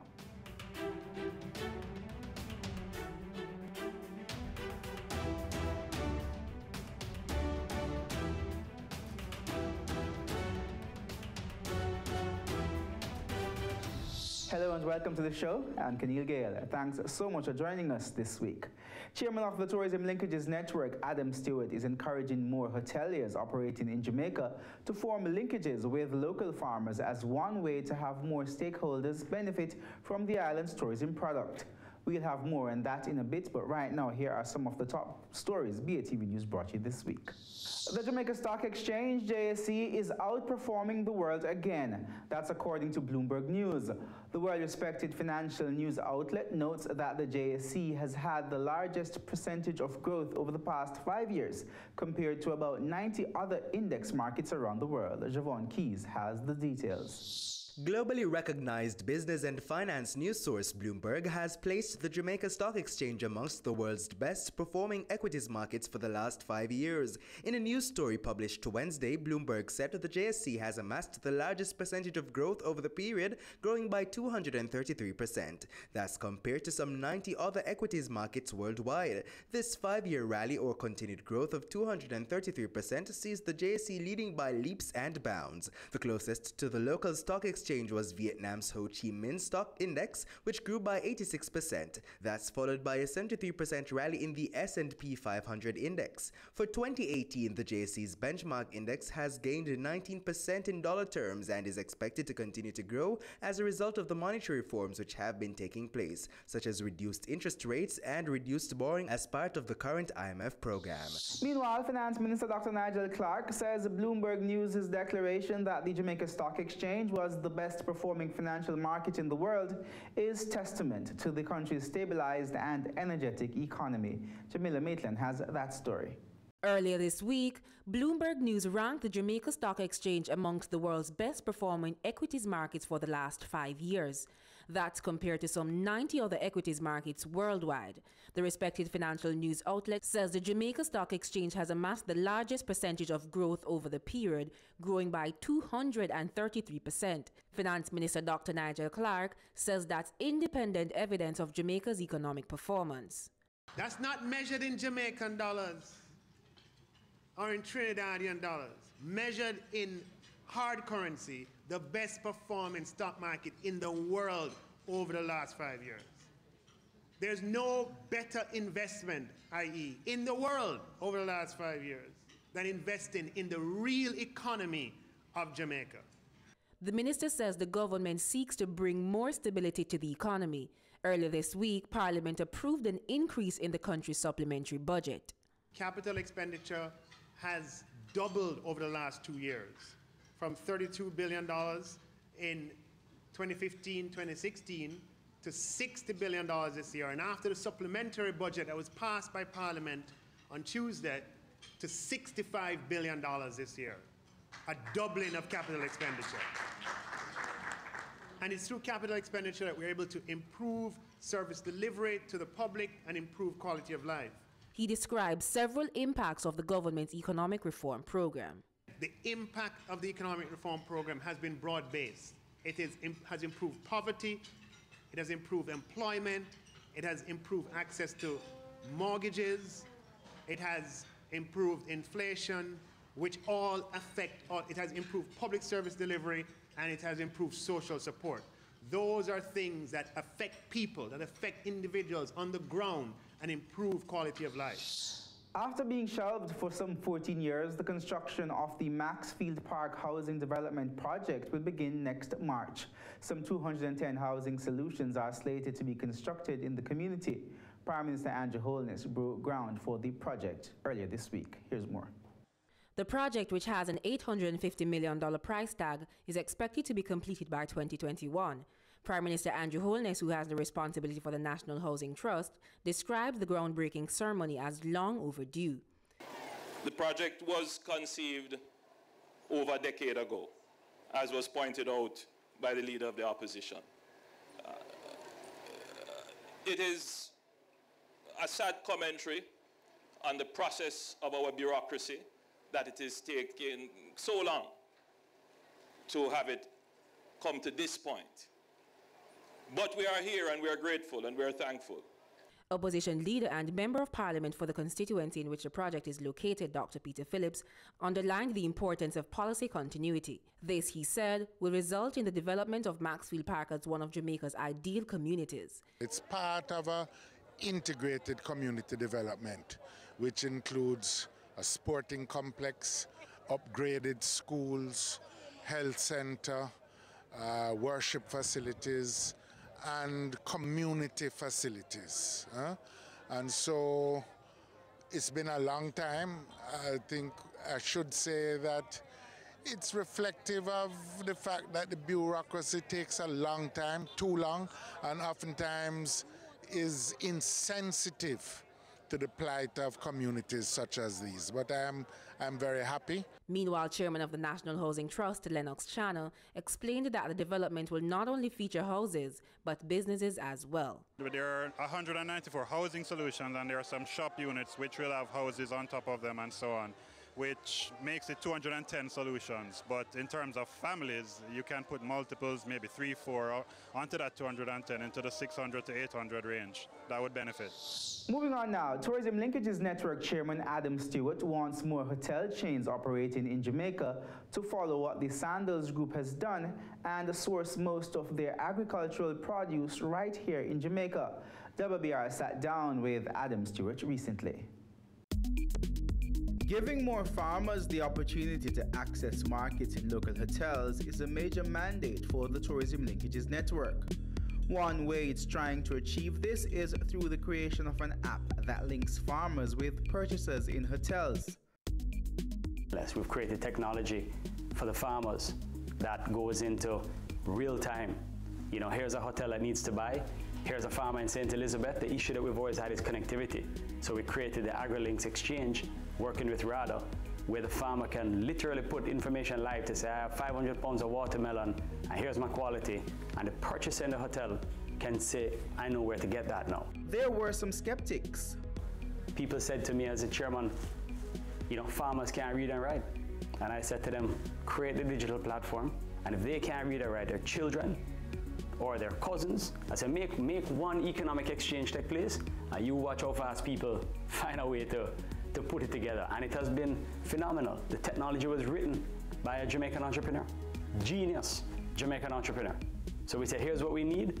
He said, leave it to me. I couldn't believe it. When he came back, demoed it, state of the art. He argues that finding simple ways to connect farmers with local hoteliers is the best way to stop leakages. You know, the hotels don't sleep. They're 24/7, 365. If we can't find a way to make it simplistic to get that connectivity, then people buy things from Miami, you know, or other parts of the world. And that consumption, you know, we call it leakage. That would be leakage when they go to Miami instead of buying it from St. Elizabeth when we have our farmers right here. Adam Stewart says there's a great untapped opportunity for local farmers to supply hotels with berries. He notes that currently hotels import a significant amount of strawberries and blueberries that can be substituted with locally grown ones. Literally all of our berry consumption in the hotel side of the importation in Jamaica is coming in from overseas. So under our agricultural working group, we have created and done the diligence around saying, this is a real opportunity. This is one that we actually need to force. And we need to find young farmers and young entrepreneurs coming out of school, as well as those who are doing it, and say, here is the opportunity. How can we help fund it? How do we get people in business so that we don't have a 98 or 99% leakage of people buying their berries coming via Miami from South America, but right here in Jamaica? Lady Holness has been, you know, an inspiration at taking this very seriously as a part of her remit.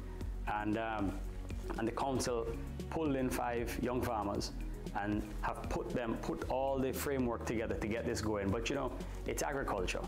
It takes a minute to put it together. It takes a minute to perfect it, but it's already starting to work. And then the idea is every year you close that gap of leakage of people buying overseas because we have a competitive product at a competitive price, homegrown. The Sandals Group CEO says that some of the larger hoteliers operating in Jamaica are only giving lip service and promises to incorporate more local produce in their hotels. What I will say that as a hotelier to other colleague hoteliers that I'm disappointed in is I don't think enough of our hoteliers make a conscious effort. And not all of them. The local indigenous Jamaican hoteliers, the family-run hotels in Negril and St. Mary, I think they do. You know, Jason Hensel down on the south coast with Jakes, he does a superb job of working with the farmers. He really does. I think some of the larger, what you would call the foreign investors, I think we get a lot of lip service about how much they're trying. And I can tell you, at Sandals Resorts, 80% of all of our consumption comes locally. There are certain things that are made that will never be made in Jamaica. Grey Goose vodka is never going to be made in Jamaica. So you're always going to have to import elements of it. 98% of the agricultural products that we use come from 2,000 farmers in Jamaica that we work with on a continuous basis.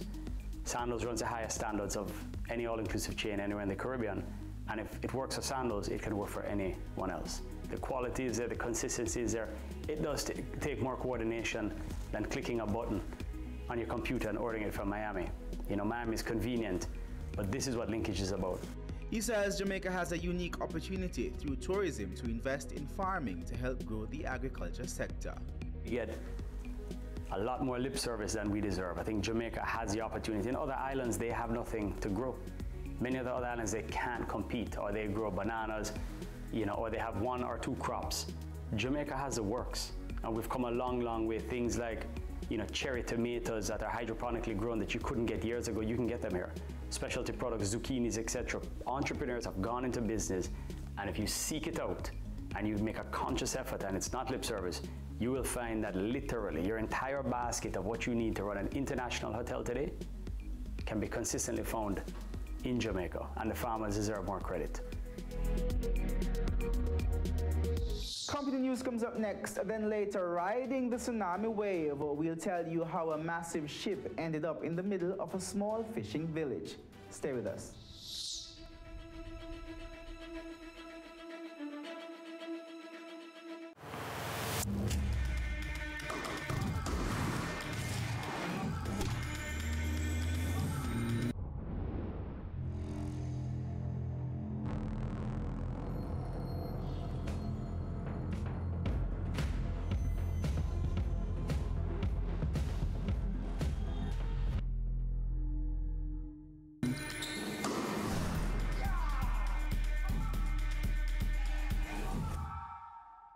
Have you seen it? It's BATV Live. Live streams of business news weekdays at 7:30 p.m. Stay on point Thursdays at 8 p.m. with our Business Current Affairs show, and Weekend Business Report Saturdays at 7:30 p.m. wherever you are. Log on to our Facebook page at Business Access TV or visit our website at batvja.com. Live and at your fingertips. Business Access TV. Serious about business. Welcome back to Weekend Business Report. Here's this week's company news. Supreme Ventures Racing and Entertainment Limited has opened 10 new off-track betting OTB outlets on the eastern side of the island. This is in line with the company's commitment to expand the reach of its horse racing product and boost revenue. The new OTBs became operational in time for the start of the Supreme Ventures Jamaica 2-year-old series last weekend. The locations include Highgate in the North Bay in St. Mary, Yallis in St. Thomas, and Hopewell in Hanover. Port Antonio in Portland has also received its first location for some years. 5 locations have also been opened in Kingston. Wisynco is reporting more than $24 billion in revenues for the first half of 2018. That's a 15% increase from the $21 billion it recorded for the similar period in 2017. The company's financial statements reveal that the manufacturing and distribution giant amassed some $3 million more in revenue than the similar period last year. Revenues at the end of June stood at $24.5 billion. Gross profits went up to over $9 billion from last year's $7 billion. However, net profits went down by 6% to close at $2.3 billion from last year's $2.4 billion. Express Catering, operators of a number of brands including Margaritaville and the globally renowned coffee chain Starbucks, saw revenue at the end of the 2017-2018 financial year coming in at $15.7 million. That's a 10% increase over the previous year. This was mainly driven by the increase in passenger counts at the Sangsa International Airport in Montego Bay, which would have impacted the Margaritaville and Starbucks airport locations. For the 2018-2019 financial year, Express Catering Limited expects to see incremental increase in revenue from the Starbucks franchise and its other existing offerings. They're also expecting to benefit from the projected increase in passenger flows for 2019 at the Sangster International Airport. Let's now take a look at the closing numbers from the major stock markets around the world.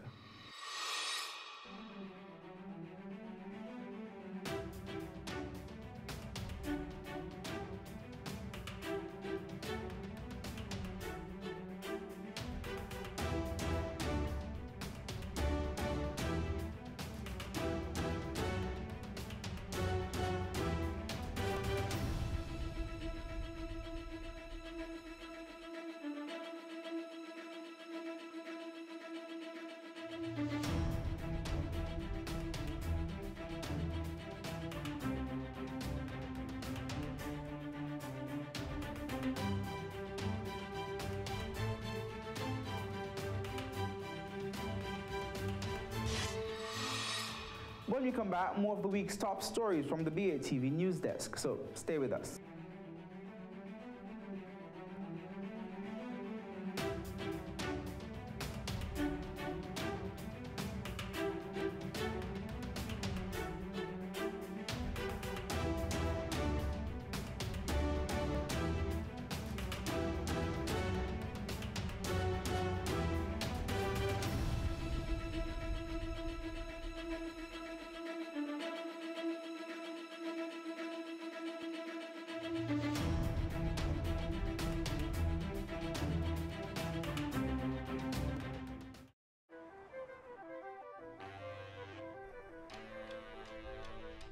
The Nissan X-Trail with All-Mode I Technologies.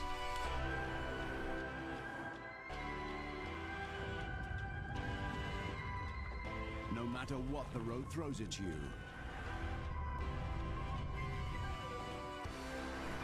your story starts here.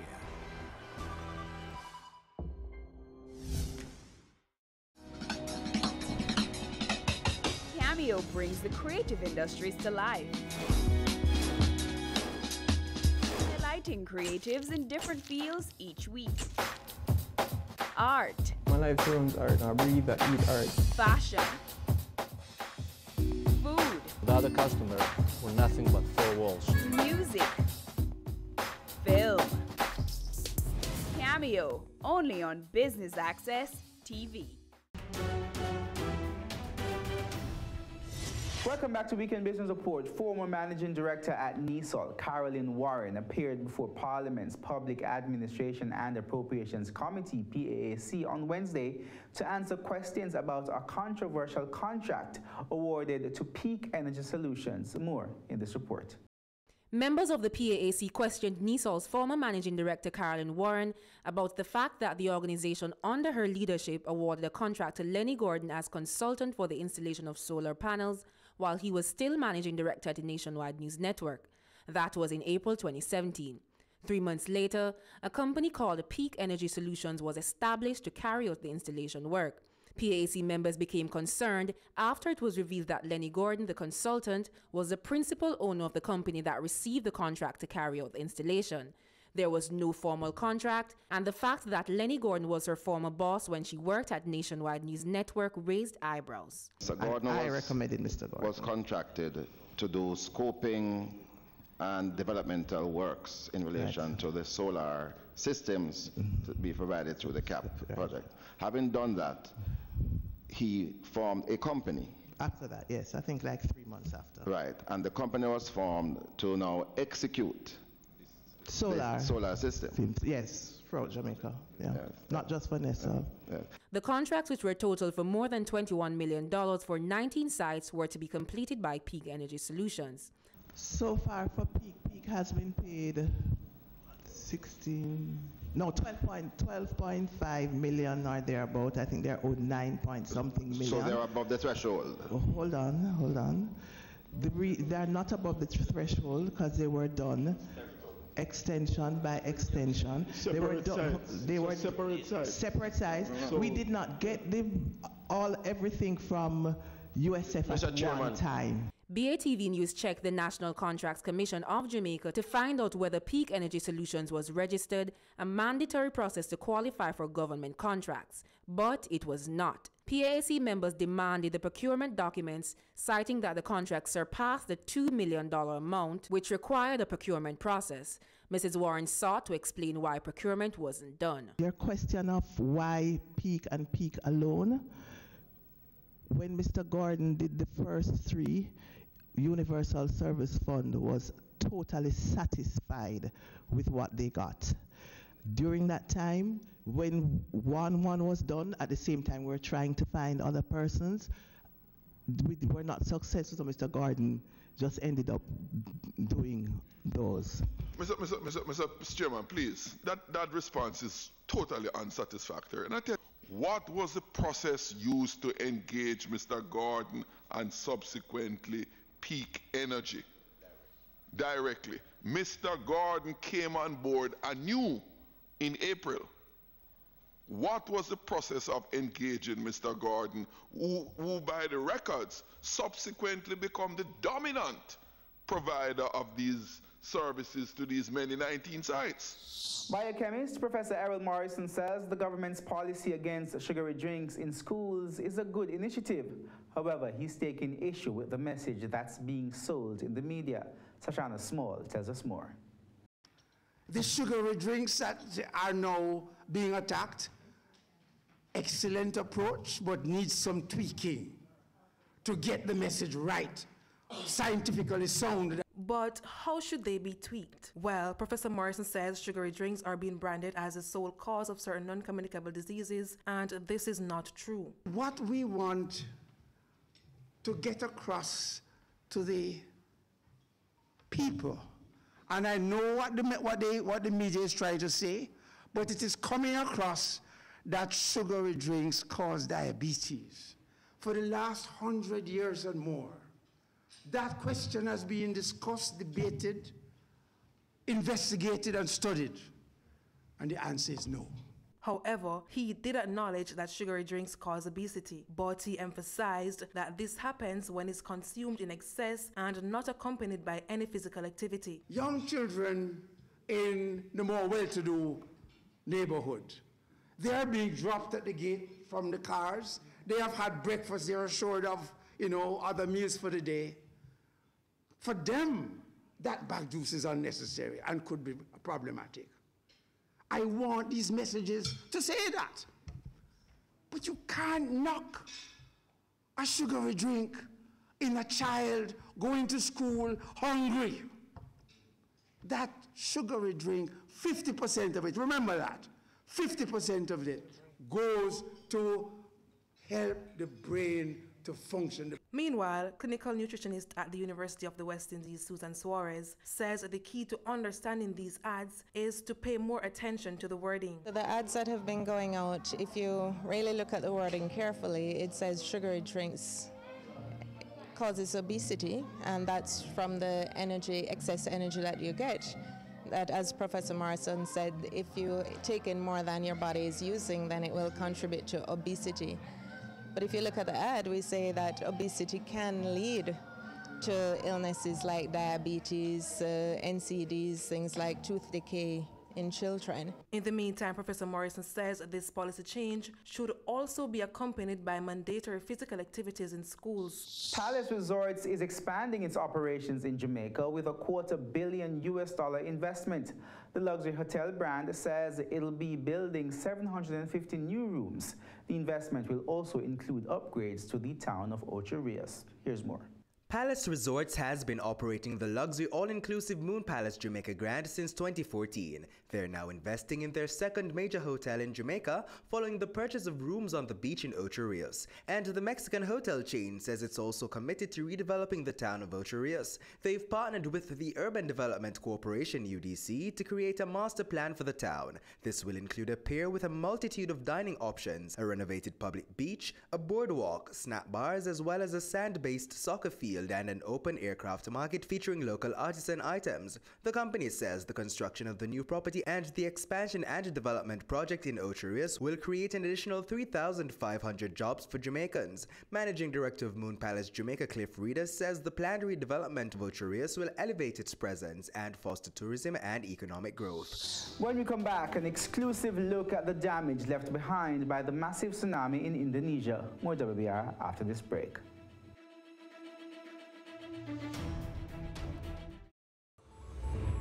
Growth Tech is making connectivity like oxygen.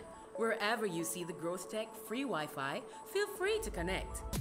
Watch, connect, and go, allowing you to chat, check, browse, and email securely. So when you're on the go and need to connect with friends, family, or a team member, or just stay updated, look for Growth Tech's free Wi-Fi. Growth Tech, making connectivity like oxygen. Caring Hands Season 3 continues to effect change in a changing environment. Many of us were raised by grandmothers, right? So, I mean, we know the wisdom that these people have. Going beyond business. The little leaders of today are our leaders of tomorrow. And with the proper education, we'll have very good leadership coming from that. That's Season 3 of Caring Hands, creating change and shaping lives, every Sunday at 5:30 p.m. on Business Access TV. Welcome back to Weekend Business Report. A ship weighing more than 1,200 tons rode the waves of Indonesia's tsunami. It eventually plowed into the fishing village of Wani. Access to Wani has been difficult and aid has not reached them yet. A look down the street that a ship came up. She surfed the tsunami, more than 1,200 tons riding the wave and ploughing into the fishing village of Wani. 13 crew were on board at the time, and one of them described how after feeling the ship shudder during the earthquake, they saw water retreat from the shoreline. Knowing that meant a tsunami, they ran to the bridge, the highest point on the ship. Then they could only look down in horror as villagers were swamped by the violent surge of water. They heard screams but were powerless to help. Since Friday, access to Wani has been difficult, so nothing in the way of aid has reached here yet, and people feel let down.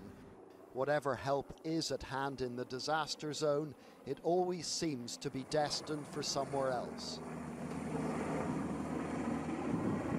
Eventually that will change, and fishing villages like this will need a lot of assistance. After such a colossal assault by the sea, they will take a long time to right themselves. Of all the vessels washed ashore here, it is perhaps this small one that is the best indicator of the sheer power of the tsunami. You see, when disaster struck, this boat was lying on the seabed, where it sank 3 years ago. Quite something. John Irvine, ITV News, Wani, Indonesia. And that's all the time we have for this week. On behalf of the entire Weekend Business Report team, I'm Keneal. See you next time.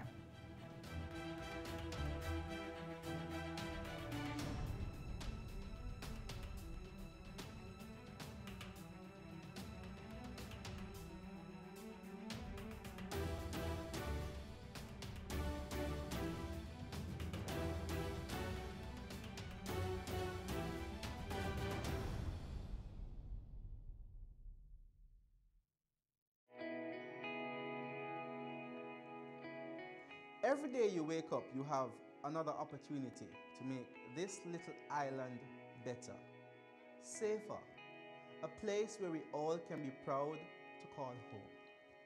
It's time we all recognize that every little thing we do has an impact on the Jamaica we live in now and the country we're leaving for our children. So promise me this, promise yourself this: no more will we tolerate criminals, even if it's our relatives. Tell them they're doing something wrong. Tell them to stop. Tell them no more robbing our children of the Jamaica they deserve. Tell them no more. No more crime.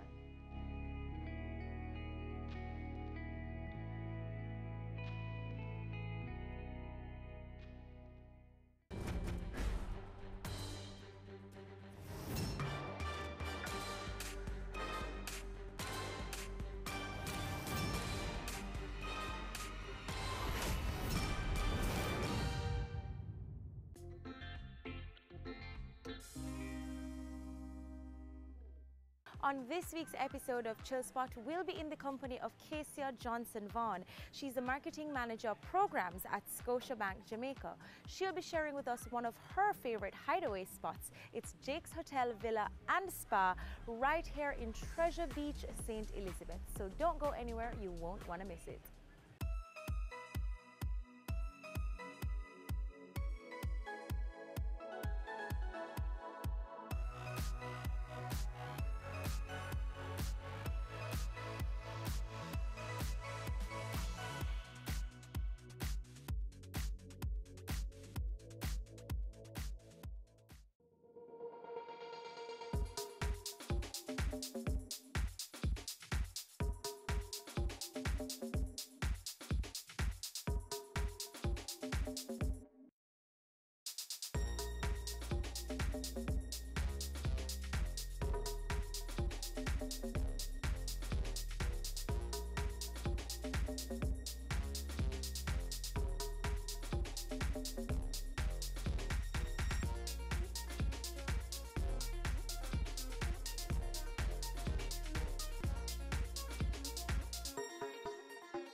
Hi guys, good afternoon. Hello. Hi, Kesia.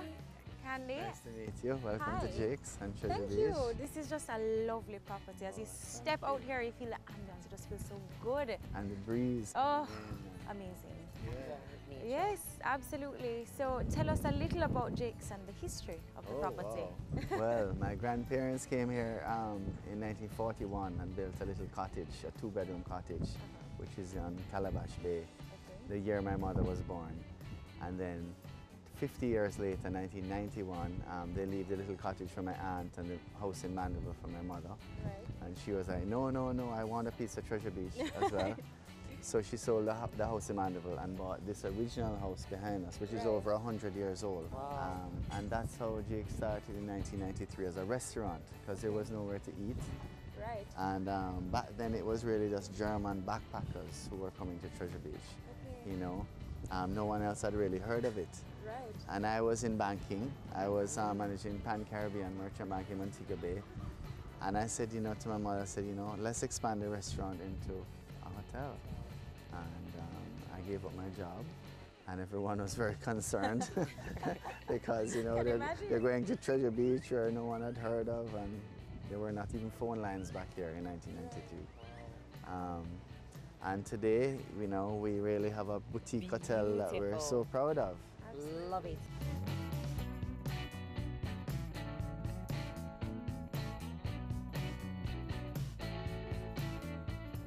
And how many rooms does the hotel currently have? We have 50 rooms, made up of 30 rooms on the main property, and then we have 6 cottages and 6 villas within walking distance.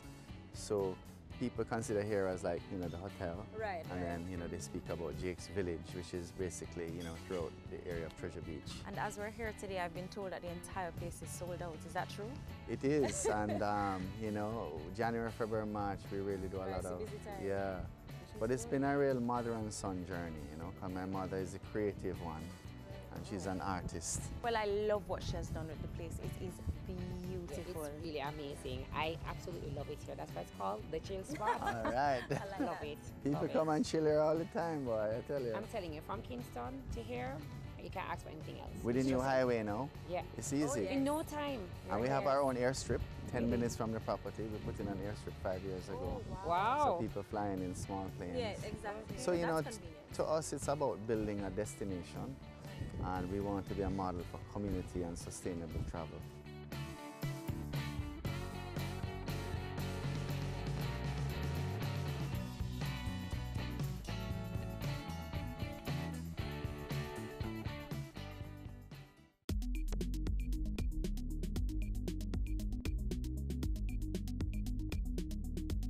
I love that you guys are giving back, which is just so important in business these days. It is. And we have our own non-profit organization called Breads. You know, it's like brother or brethren. And I grew up in Treasure Beach hearing fishermen hail each other as Breads. Right. So we decided to form a non-profit organization. Over the last 5 years, we've raised over $1 million to develop the Treasure Beach Sports Park and Academy. And 60% of that has come from corporate Jamaica, including banks like Scotia Bank. And then also the public sector, so the Sports Development Foundation, the Tourism Enhancement Fund. We work very closely with UNICEF, and we have a program that promotes game-based learning in 60 schools with 12,000 kids a week. Wow. 27. Learning.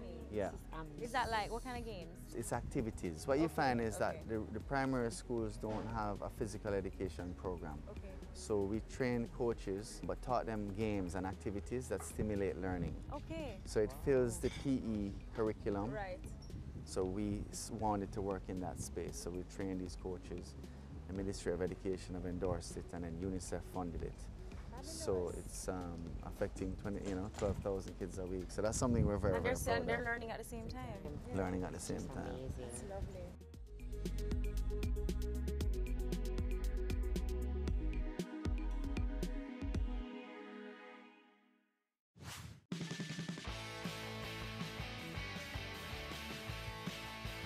You guys are doing so much.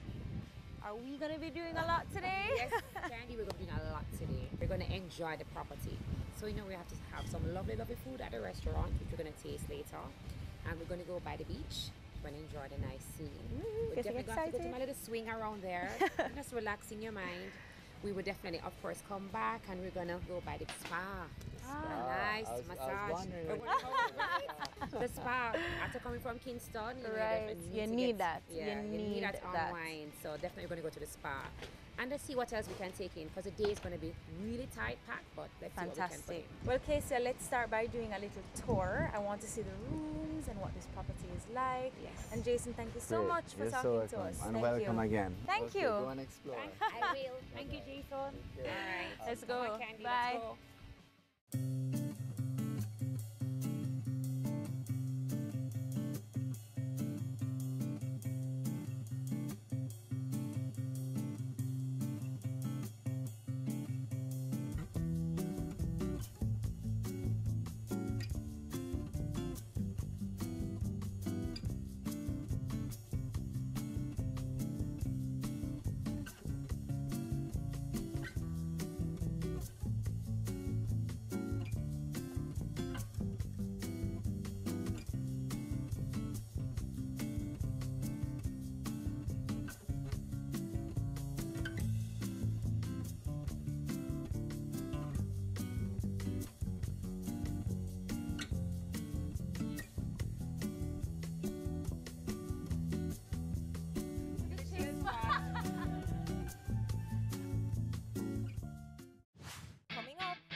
What would you say drives you to succeed as a young person in business? My mantra is strive for excellence, and you know, I don't settle for in between. It's just go and do it.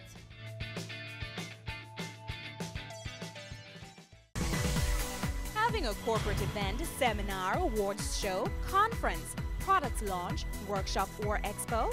Business Access TV is here to showcase your event. Contact our sales department at 908-0919, 906-6357, or 908-2775 for more information. Business Access TV, serious about business. This is Weekend Business Report. Economic windfall. Unsecured loans, alleged corruption. Follows the closure. If they made this investment, Brokers strive to increase revenues. These sought some answers. Financial meltdown. Here are the week's final. Here's Garth. News Roundup. Camille, it's back to you. That's Weekend Business Report with me, Keneal Gale, Saturdays and Sundays.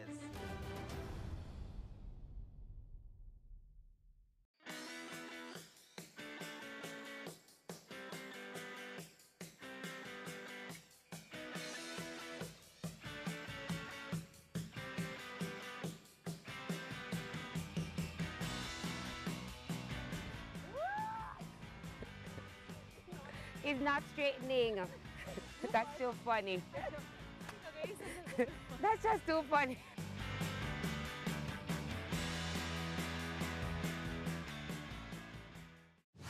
Okay, so let's talk about your professional life.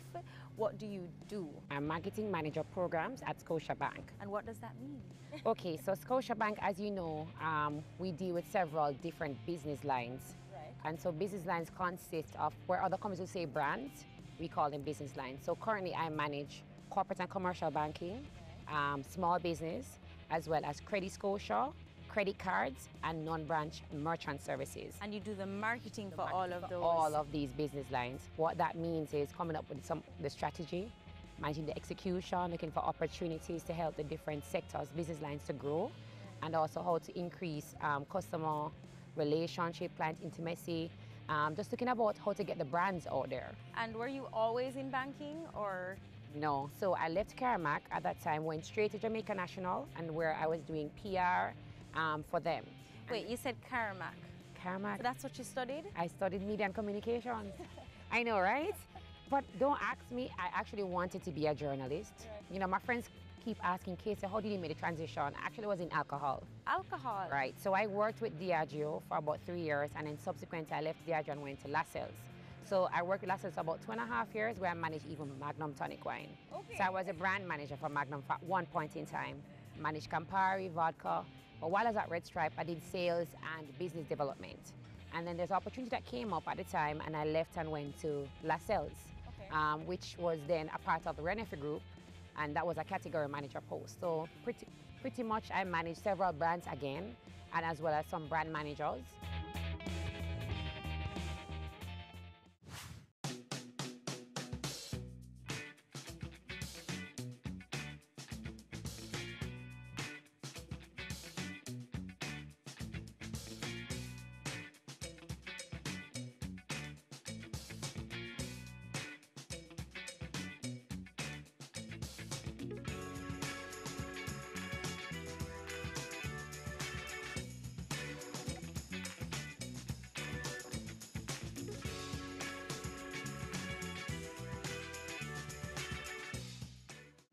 What would you say is your favorite part about your job?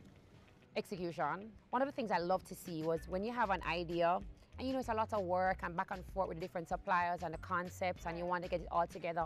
And when you actually have that idea and you're able to look back and see the execution, see your come to fruition, you see the life, and then people are enjoying the concept, and you get the feedback from people, from your different customers to say, wow, this is lovely. Who came up with this concept? I enjoyed it. That alone, just really amazing. Your partners are happy, your customers are happy, and then your brand is strong. Absolutely. And then similarly now, what would you say is the most challenging part about your position? All right, so working with people is never easy. So the thing is that because I manage several business lines, every different business line has a different personality. And then, working with different persons, some persons are very conservative, the other persons, you have to convince them to understand why you're doing this from a marketing perspective, because you always know, persons always think marketers just spend money, but they don't see that we really adding value and helping, because if you don't market your product, translating into a sale, people don't see that. You go. Right. So you have to try to convince your partner sometimes to see that, listen, you're coming up with something to help your brand to be out there. The more your brand is out there, then people are going to want more. So that's probably one of the most challenging part of the job.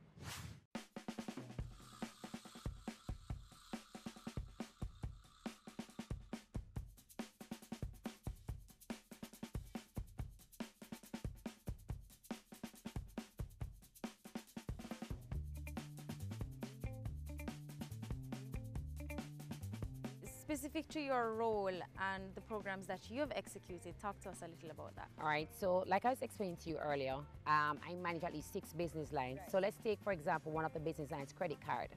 So you know Scotiabank has several credit cards, as you see out there. So that's actually my portfolio. So when you see all the different ads, the concept, etc., surrounding credit cards, that's actually, along with the other team members, we work together, but I manage it for the Jamaica execution. So Salute was one of our recent execution. And so with that, what we looked at was how do we get persons to first get a credit card, acquire a credit card. So we also had a special for like welcome bonus, as well as if you are using a credit card, what value you would get. So, you know, we have our cashback MasterCard goal. We push about persons using the card and get back 3% cashback. Or if you wanted to get an Air Platinum card, you get a welcome bonus of up to 15,000 Scotia points. Right. That is the card that you should get. Right. So pretty much, you know, that one of the portfolios that one of the major projects I've worked on. I've also just done like other executions like Shaggy Show, Business Leaders Awards. And those would be all the events that you guys sponsor? Right, we sponsor. So sometimes what happens is that outside of my brands, I manage projects as well, which means I oversee to ensure that execution is done properly, work with the different partners, come up with different concepts, you know, etc. So like corporate and commercial banking business line is kind of different because it's more customer relationship branding versus going out there and marketing a product.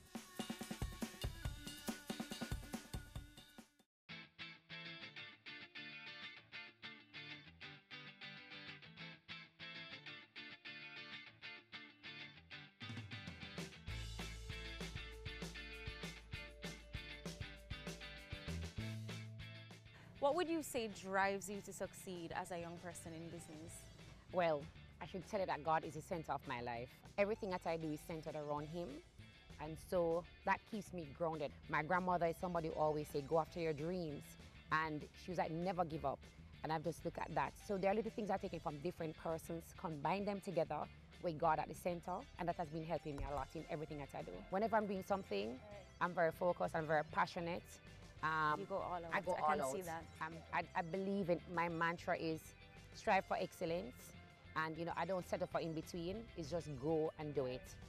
And what about your other passions? I mean, you sound so passionate about work. Is there anything else that you're passionate about? I love running. Oh, yeah? Yes. You're a runner? Yes, I'm a runner. And I should be able to, I can't see the legs, but I should be able to tell by the physique. I love running. I am now president of Jamdama Running Club, which is 20 years old. So before I go to work, I do a 3 or 5 mile run. Just to every morning, KCL? Almost every morning. If it's not minimum 3 mornings.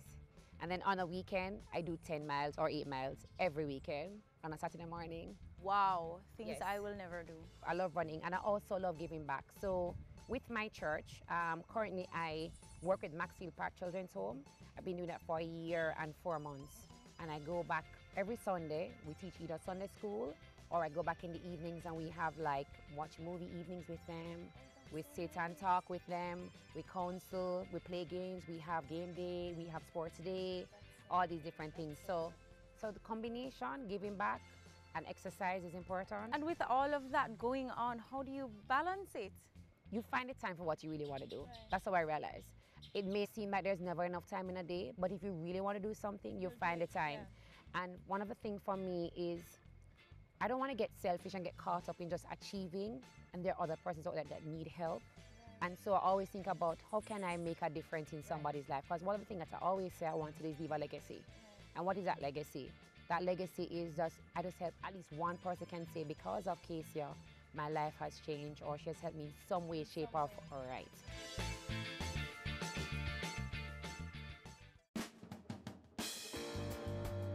You've already accomplished so much at Scotiabank and otherwise. Where do you see yourself in the future? Ultimately, I'm going to have my own company. I love PR, I love marketing. I also love planning weddings. So I don't know how I'm going to combine all of them, but I know ideally for now, I'm at Scotiabank, and my goal is to really get as far as possible in Scotiabank. I don't know if I'll ever be in Jackie's shoe. I don't know. But I mean, long term, I can say for the next 3 to 4 years, I definitely want to grow in my role. There are many opportunities within Scotiabank. I love the small business sector. I love marketing. So let's see where it lies. But my goal is to be excellent at whatever I do. And by just being excellent, opportunities always present itself.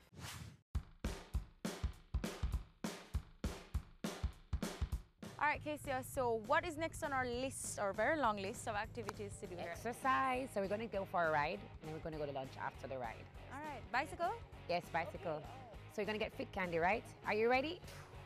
I'm never ready for things like this, but let's go. What, how are you ready for carnival? I can't understand that.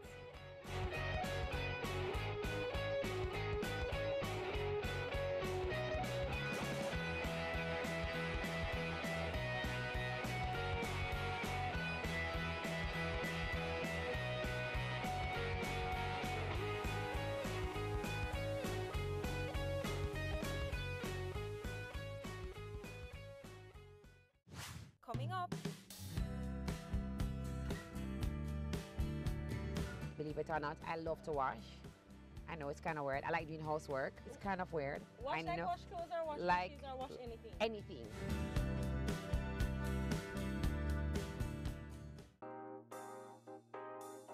There's only one recommendation for funding that is ever going to come from me, and that is funding from a bank. This is the cost to build, and it includes every nail and screw for the building. Our motto is building communities, building a nation. Get in the know with the world of real estate with Business Access TV's Home Sweet Home, Sundays at 4:30 p.m.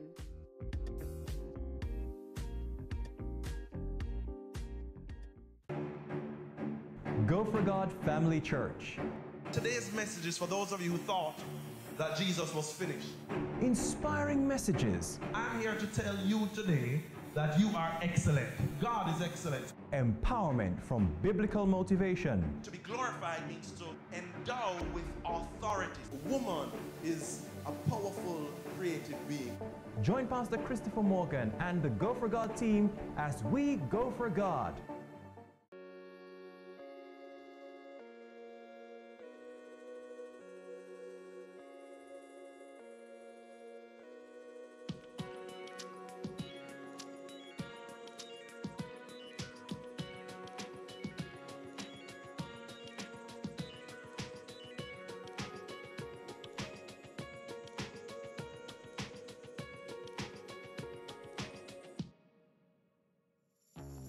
All right, Kezia, so let's get into or delve into a little bit more personal stuff now. I'd like to know how you were raised, what your childhood was like. Talk to us about that.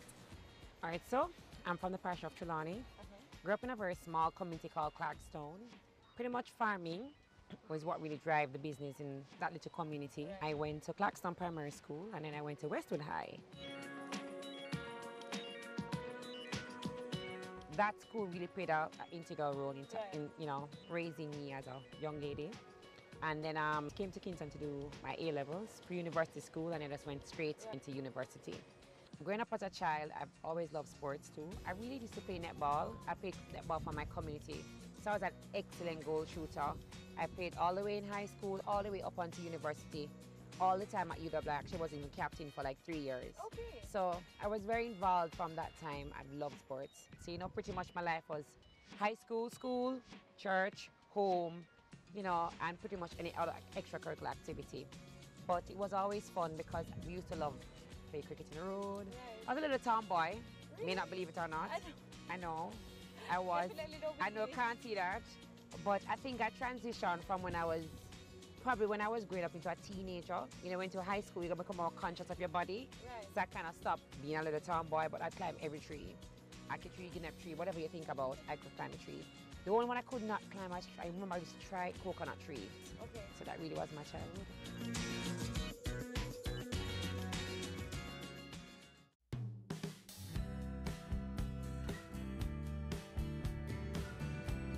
You're married? I'm married. So, no children. No children. As yet, but I'm married. Tell us a little about your husband. And Vaughn is my husband. Really beautiful soul, a wonderful person. Very quiet, doesn't like the limelight, doesn't like being out. So you're not going to see him as much.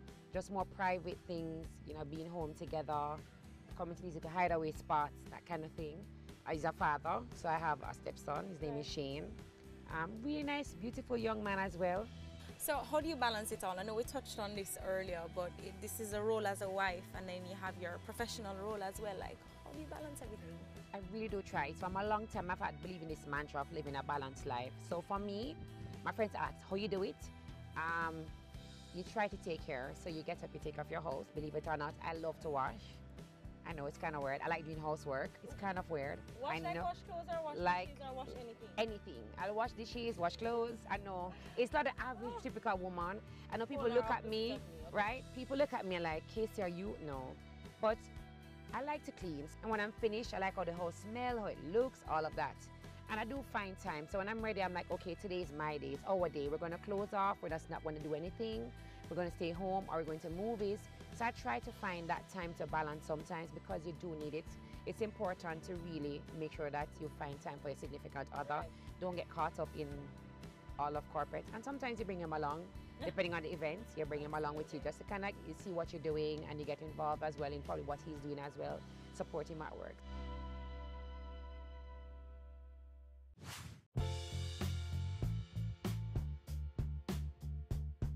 What's the one thing you'd want people to take away from our day-to-day and from everything that you've said? What I want to say to anybody who is watching this show is to thine own self, be true. Yeah. Always ensure that you be authentic, be real, you know, let God lead your life, have fun, life is short, enjoy it, keep positive people around you, right? Take time sometimes from all the noise around you and just be grateful. You know, give God thanks for life, for everything, because today was an awesome day. I think I've said so many things in one, but at the end of the day, to thine own self, be true. Right. Yeah. So I think the only things we have left to do is the spa and then some food. Yes. I'm ready for that food, so let's head to the spa.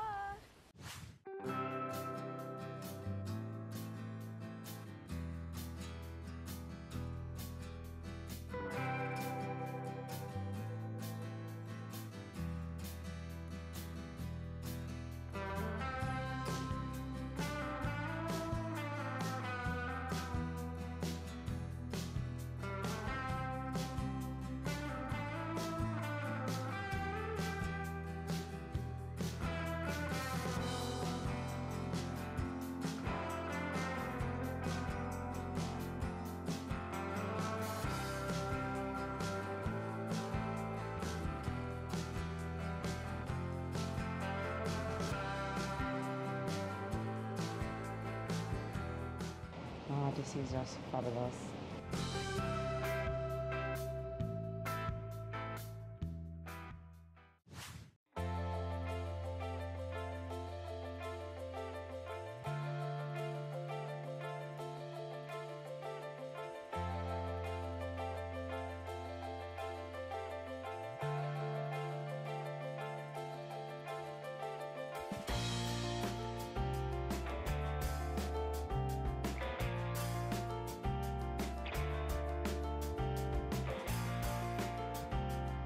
Okay, so thank you very much for sharing your chill spot with us. I had an amazing day. This property is fabulous.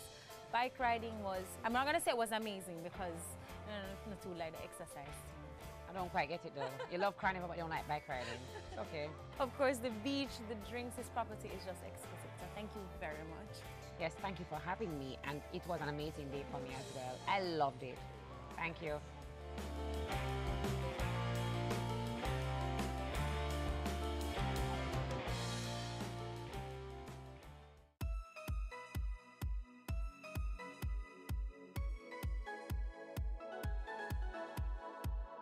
Jake's Hotel Villa and Spa is rich in character and in history. Today I really got to appreciate this gem on the South Coast as we chilled with Casey Johnson Vaughan, Marketing Manager Programs at Scotia Bank Jamaica, a young lady who is really making her mark on corporate Jamaica. I hope you guys enjoyed watching Chill Spot as much as I enjoyed doing all the activities today. And until next time, I'm Can. Can get cards, and we were giving away like, sorry. It's a tree, something from a tree. It's a leaf, it's a leaf. Oh, I thought it was something. I was like scary. Oh my God. So that's the kind of thing that I facilitate. So my role is very broad. Broad, sorry. Stop, roll your eyes. Stop, roll your eyes.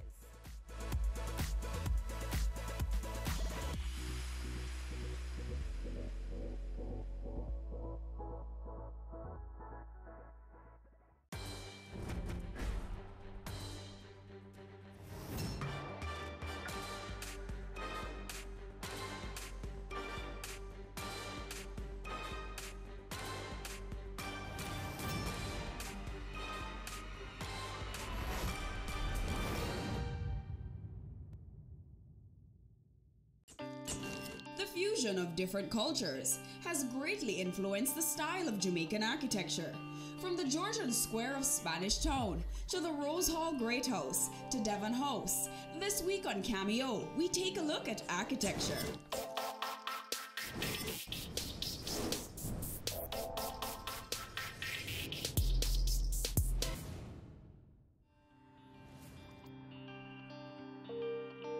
Celebrated architect of Jamaica House, the Petroleum Corporation of Jamaica, Hedonism 2, Negril Cabins, and many more, Marvin D. Goodman of Marvin Goodman and Associates has won the Governor General's Award, the country's highest honor in architecture, more times than any other firm has.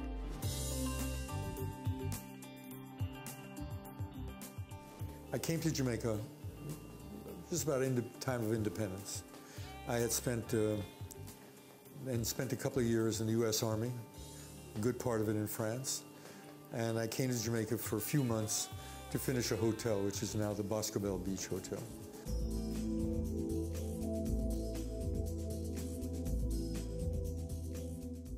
And then I liked the place, I liked the people. So, and I met some people and they said, listen, would you do a house for us? I said, all right. So I did a house, and then I did another house, and then I did some buildings, and then a Jamaican architect named Lloyd Shearer, whose half-brother became prime minister, asked me if I would join him in a competition for Jamaica House. So we won the competition, so we built Jamaica House. So things flowed from there, and various jobs. At that time, most of the jobs came, you knew somebody or they recommended you word of mouth. Now just about everything is by either a competition or you submit your qualifications, and so it's a little bit more difficult, but still it's about the same. This is Michael Lord, who's senior architect, knows everything, does everything, charge of everything. There's a famous quotation. They asked a very famous architect, what's the most important thing in architecture? He said, is get the job. So part of it is getting the work, you know, finding means of getting a contract and designing a building. And there's many ways of doing it, and you have to keep up with the methods and procedures that are following. Well, the industry is, in terms of building, is fulfilling the needs of the people within budgets that people can afford. That goes with housing, that goes with hotels, and all of those things. There's obviously some that can be built at any price and they'll work, but in most cases, the budget is extremely important. So it's how to be able to develop buildings that can fit within the budget of what is effectively quite a poor country.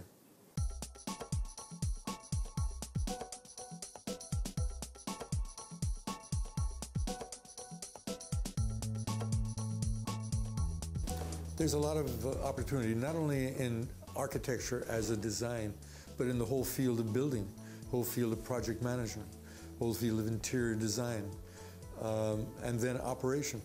All of those things are sort of a part and parcel of a building, even after you do the design. So there's a wide range of things, including graphic design.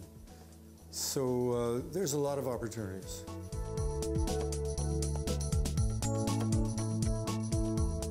Well, I'm involved now with some very, very interesting projects, and they're becoming more complicated, which is what I like. In some cases, larger medical facilities, tourism, planning. So I'm involved with all of those, and part of that is you have to learn something. So as a practice, I usually go off to seminars or take short courses or certainly investigate and do research.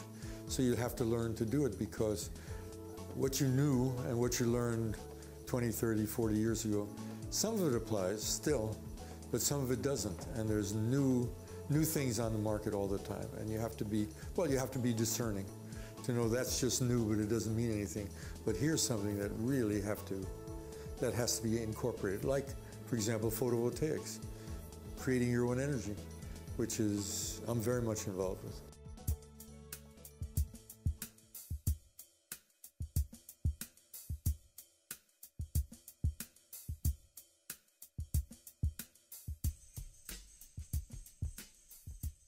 many years ago, not only in Jamaica, but all over the world, everything that was old was considered old. Get rid of it. And they wanted to do new things. A lot of new things are not as wonderful as some of the old things. Well, I think over the last 10, 15 years, there's been a recognition that some of those old people knew what they were doing. And a lot of the things that were in Jamaica worked better with the climate than some of the new things. So I think there's now a greater appreciation of what went before. And I think a lot of the people, including myself, when we're designing something, we look around, look at what worked before, what worked 150 years ago, before they had lights, before they had air conditioning, what made them comfortable, and try to incorporate those things in what we're doing. Harnessing the energy of the youth, who are in abundance in Jamaica, becoming more and more well-educated, more and more interested. They are very much with it, just like we all say, if you want to fix your computer, you go out in the street, find a 5-year-old, and he'll tell you how to fix your computer. And I think that goes in a way with just about everything. So there is I'm very encouraged. There is a new generation of Jamaicans that I see in just about every field, including architecture. That will be the way of the future, because whatever we think it's going to be, it probably will not be that way. And if it is, it's going to be a variation, so one has to be flexible. I would do several things. One, walk around and look at buildings, look at the nature, because she knows how to do it, and then start preparing yourself to go to the Caribbean School of Architecture, which is happily very, very selective, because the people who apply are very well grounded, and not only have they portfolios of drawings or things they've built. So, I would say, go up to the school, talk to the people there, ask them, what do I have to do? And then start preparing yourself by doing the things you need to do. Coming up next, Garfield Wood, president of the Jamaican Institute of Architects.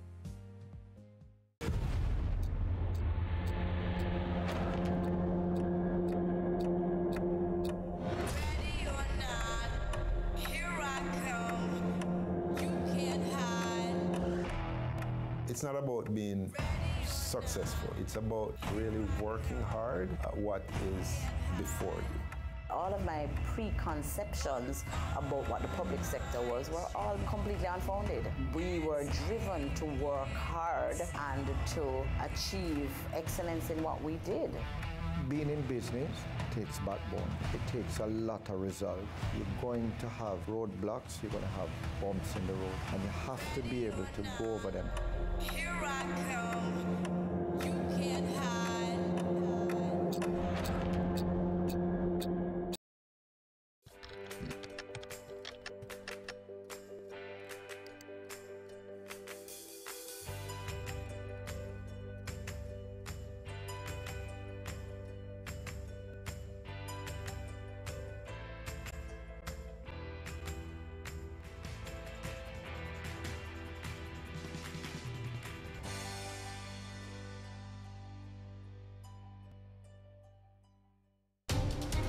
We're taking you beyond our shores, across the region and around the world.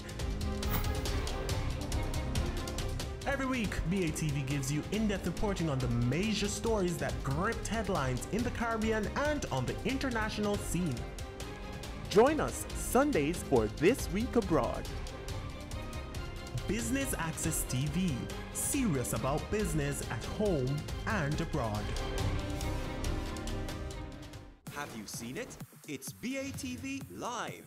Live streams of business news weekdays at 7:30 p.m. Stay on point Thursdays at 8 p.m. with our Business Current Affairs show, and Weekend Business Report Saturdays at 7:30 p.m. wherever you are. Log on to our Facebook page at Business Access TV or visit our website at batvja.com. Live and at your fingertips. Business Access TV, serious about business. Garfield Wood, president of the Jamaican Institute of Architects, talks to us about challenges and future goals. The Jamaican Institute of Architects, for this year, we're celebrating a 59 years anniversary. We started in 1957, where 22 of our members sat down and formed what was then known as the Jamaican Society of Architects. It was changed in 1980, the 80s, to the Jamaican Institute of Architects. So the primary focus of the Institute is to uphold high standards within the field of architecture. That's what we promote architecture in terms of public education and standards. So we as an institute will lobby for standards in terms of the government. So that's our primary, and ensure that those standards are upheld by our members.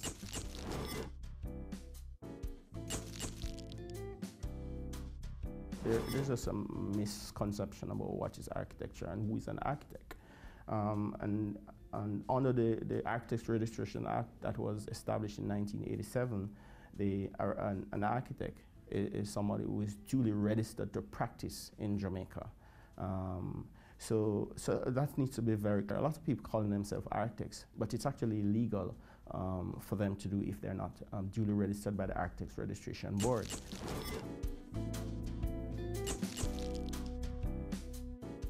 There are several challenges that we face as an institute. Despite the laws are on the books with respect to the practice of architecture, we have found where several persons have been allowed to practice architecture. There is a serious issue with respect to the local governments and the parish councils. In all the parish councils across the island, we have gotten reports of those institutions, those areas doing architecture. And person, whether or not it is promoted by the parish councils or not, we have found a disregard for the law in these parish councils. With respect to the government and the policies for the built environment, we're very concerned about over the years. We've existed for 59 years, so it's time for us now to really look into the industry to see what is our contribution, what the contribution we have made, and where we're going to go. Next year is our Diamond Jubilee year, the 60th anniversary, and definitely we want as an institute to be planning for 30 years and beyond that for our members.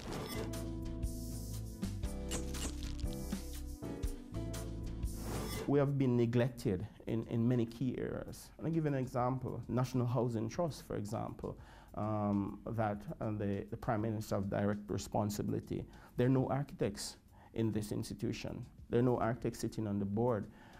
That to us is another serious concern. How can we be creating houses, places for people to live? And when the custodians of the built environment, the architects, they're not involved in this. That to us is of serious concern. HAJ is also another example. There's no architect involved in HAJ, the housing agency of Jamaica.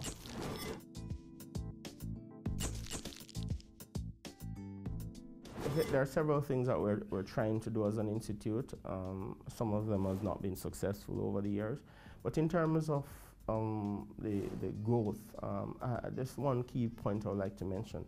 The first 30 years of our organization, between 1957 and 1987, 30 years, when we have looked at the built environment and the major projects that were done, we have found that all members were involved in those projects. And also interestingly, funding for those projects were not necessarily funded locally, but they had international funding. I give you an example, the National Stadium that was built, the architect was Wilson Chung for that. And that's a significant project in terms of contributing to the social fabric of Jamaica. So the first 30 years of our organization, we say there was a real support by the government in terms of our industry. For the latter 30 years, in looking at it, what we have found is that professionals from outside are coming in Jamaica to do the work. So most of the major projects, unfortunately, the digital building downtown Kingston that was recently done, the main architects on that building was international. They weren't local. There was local architects on it, but we did not do the design for that project.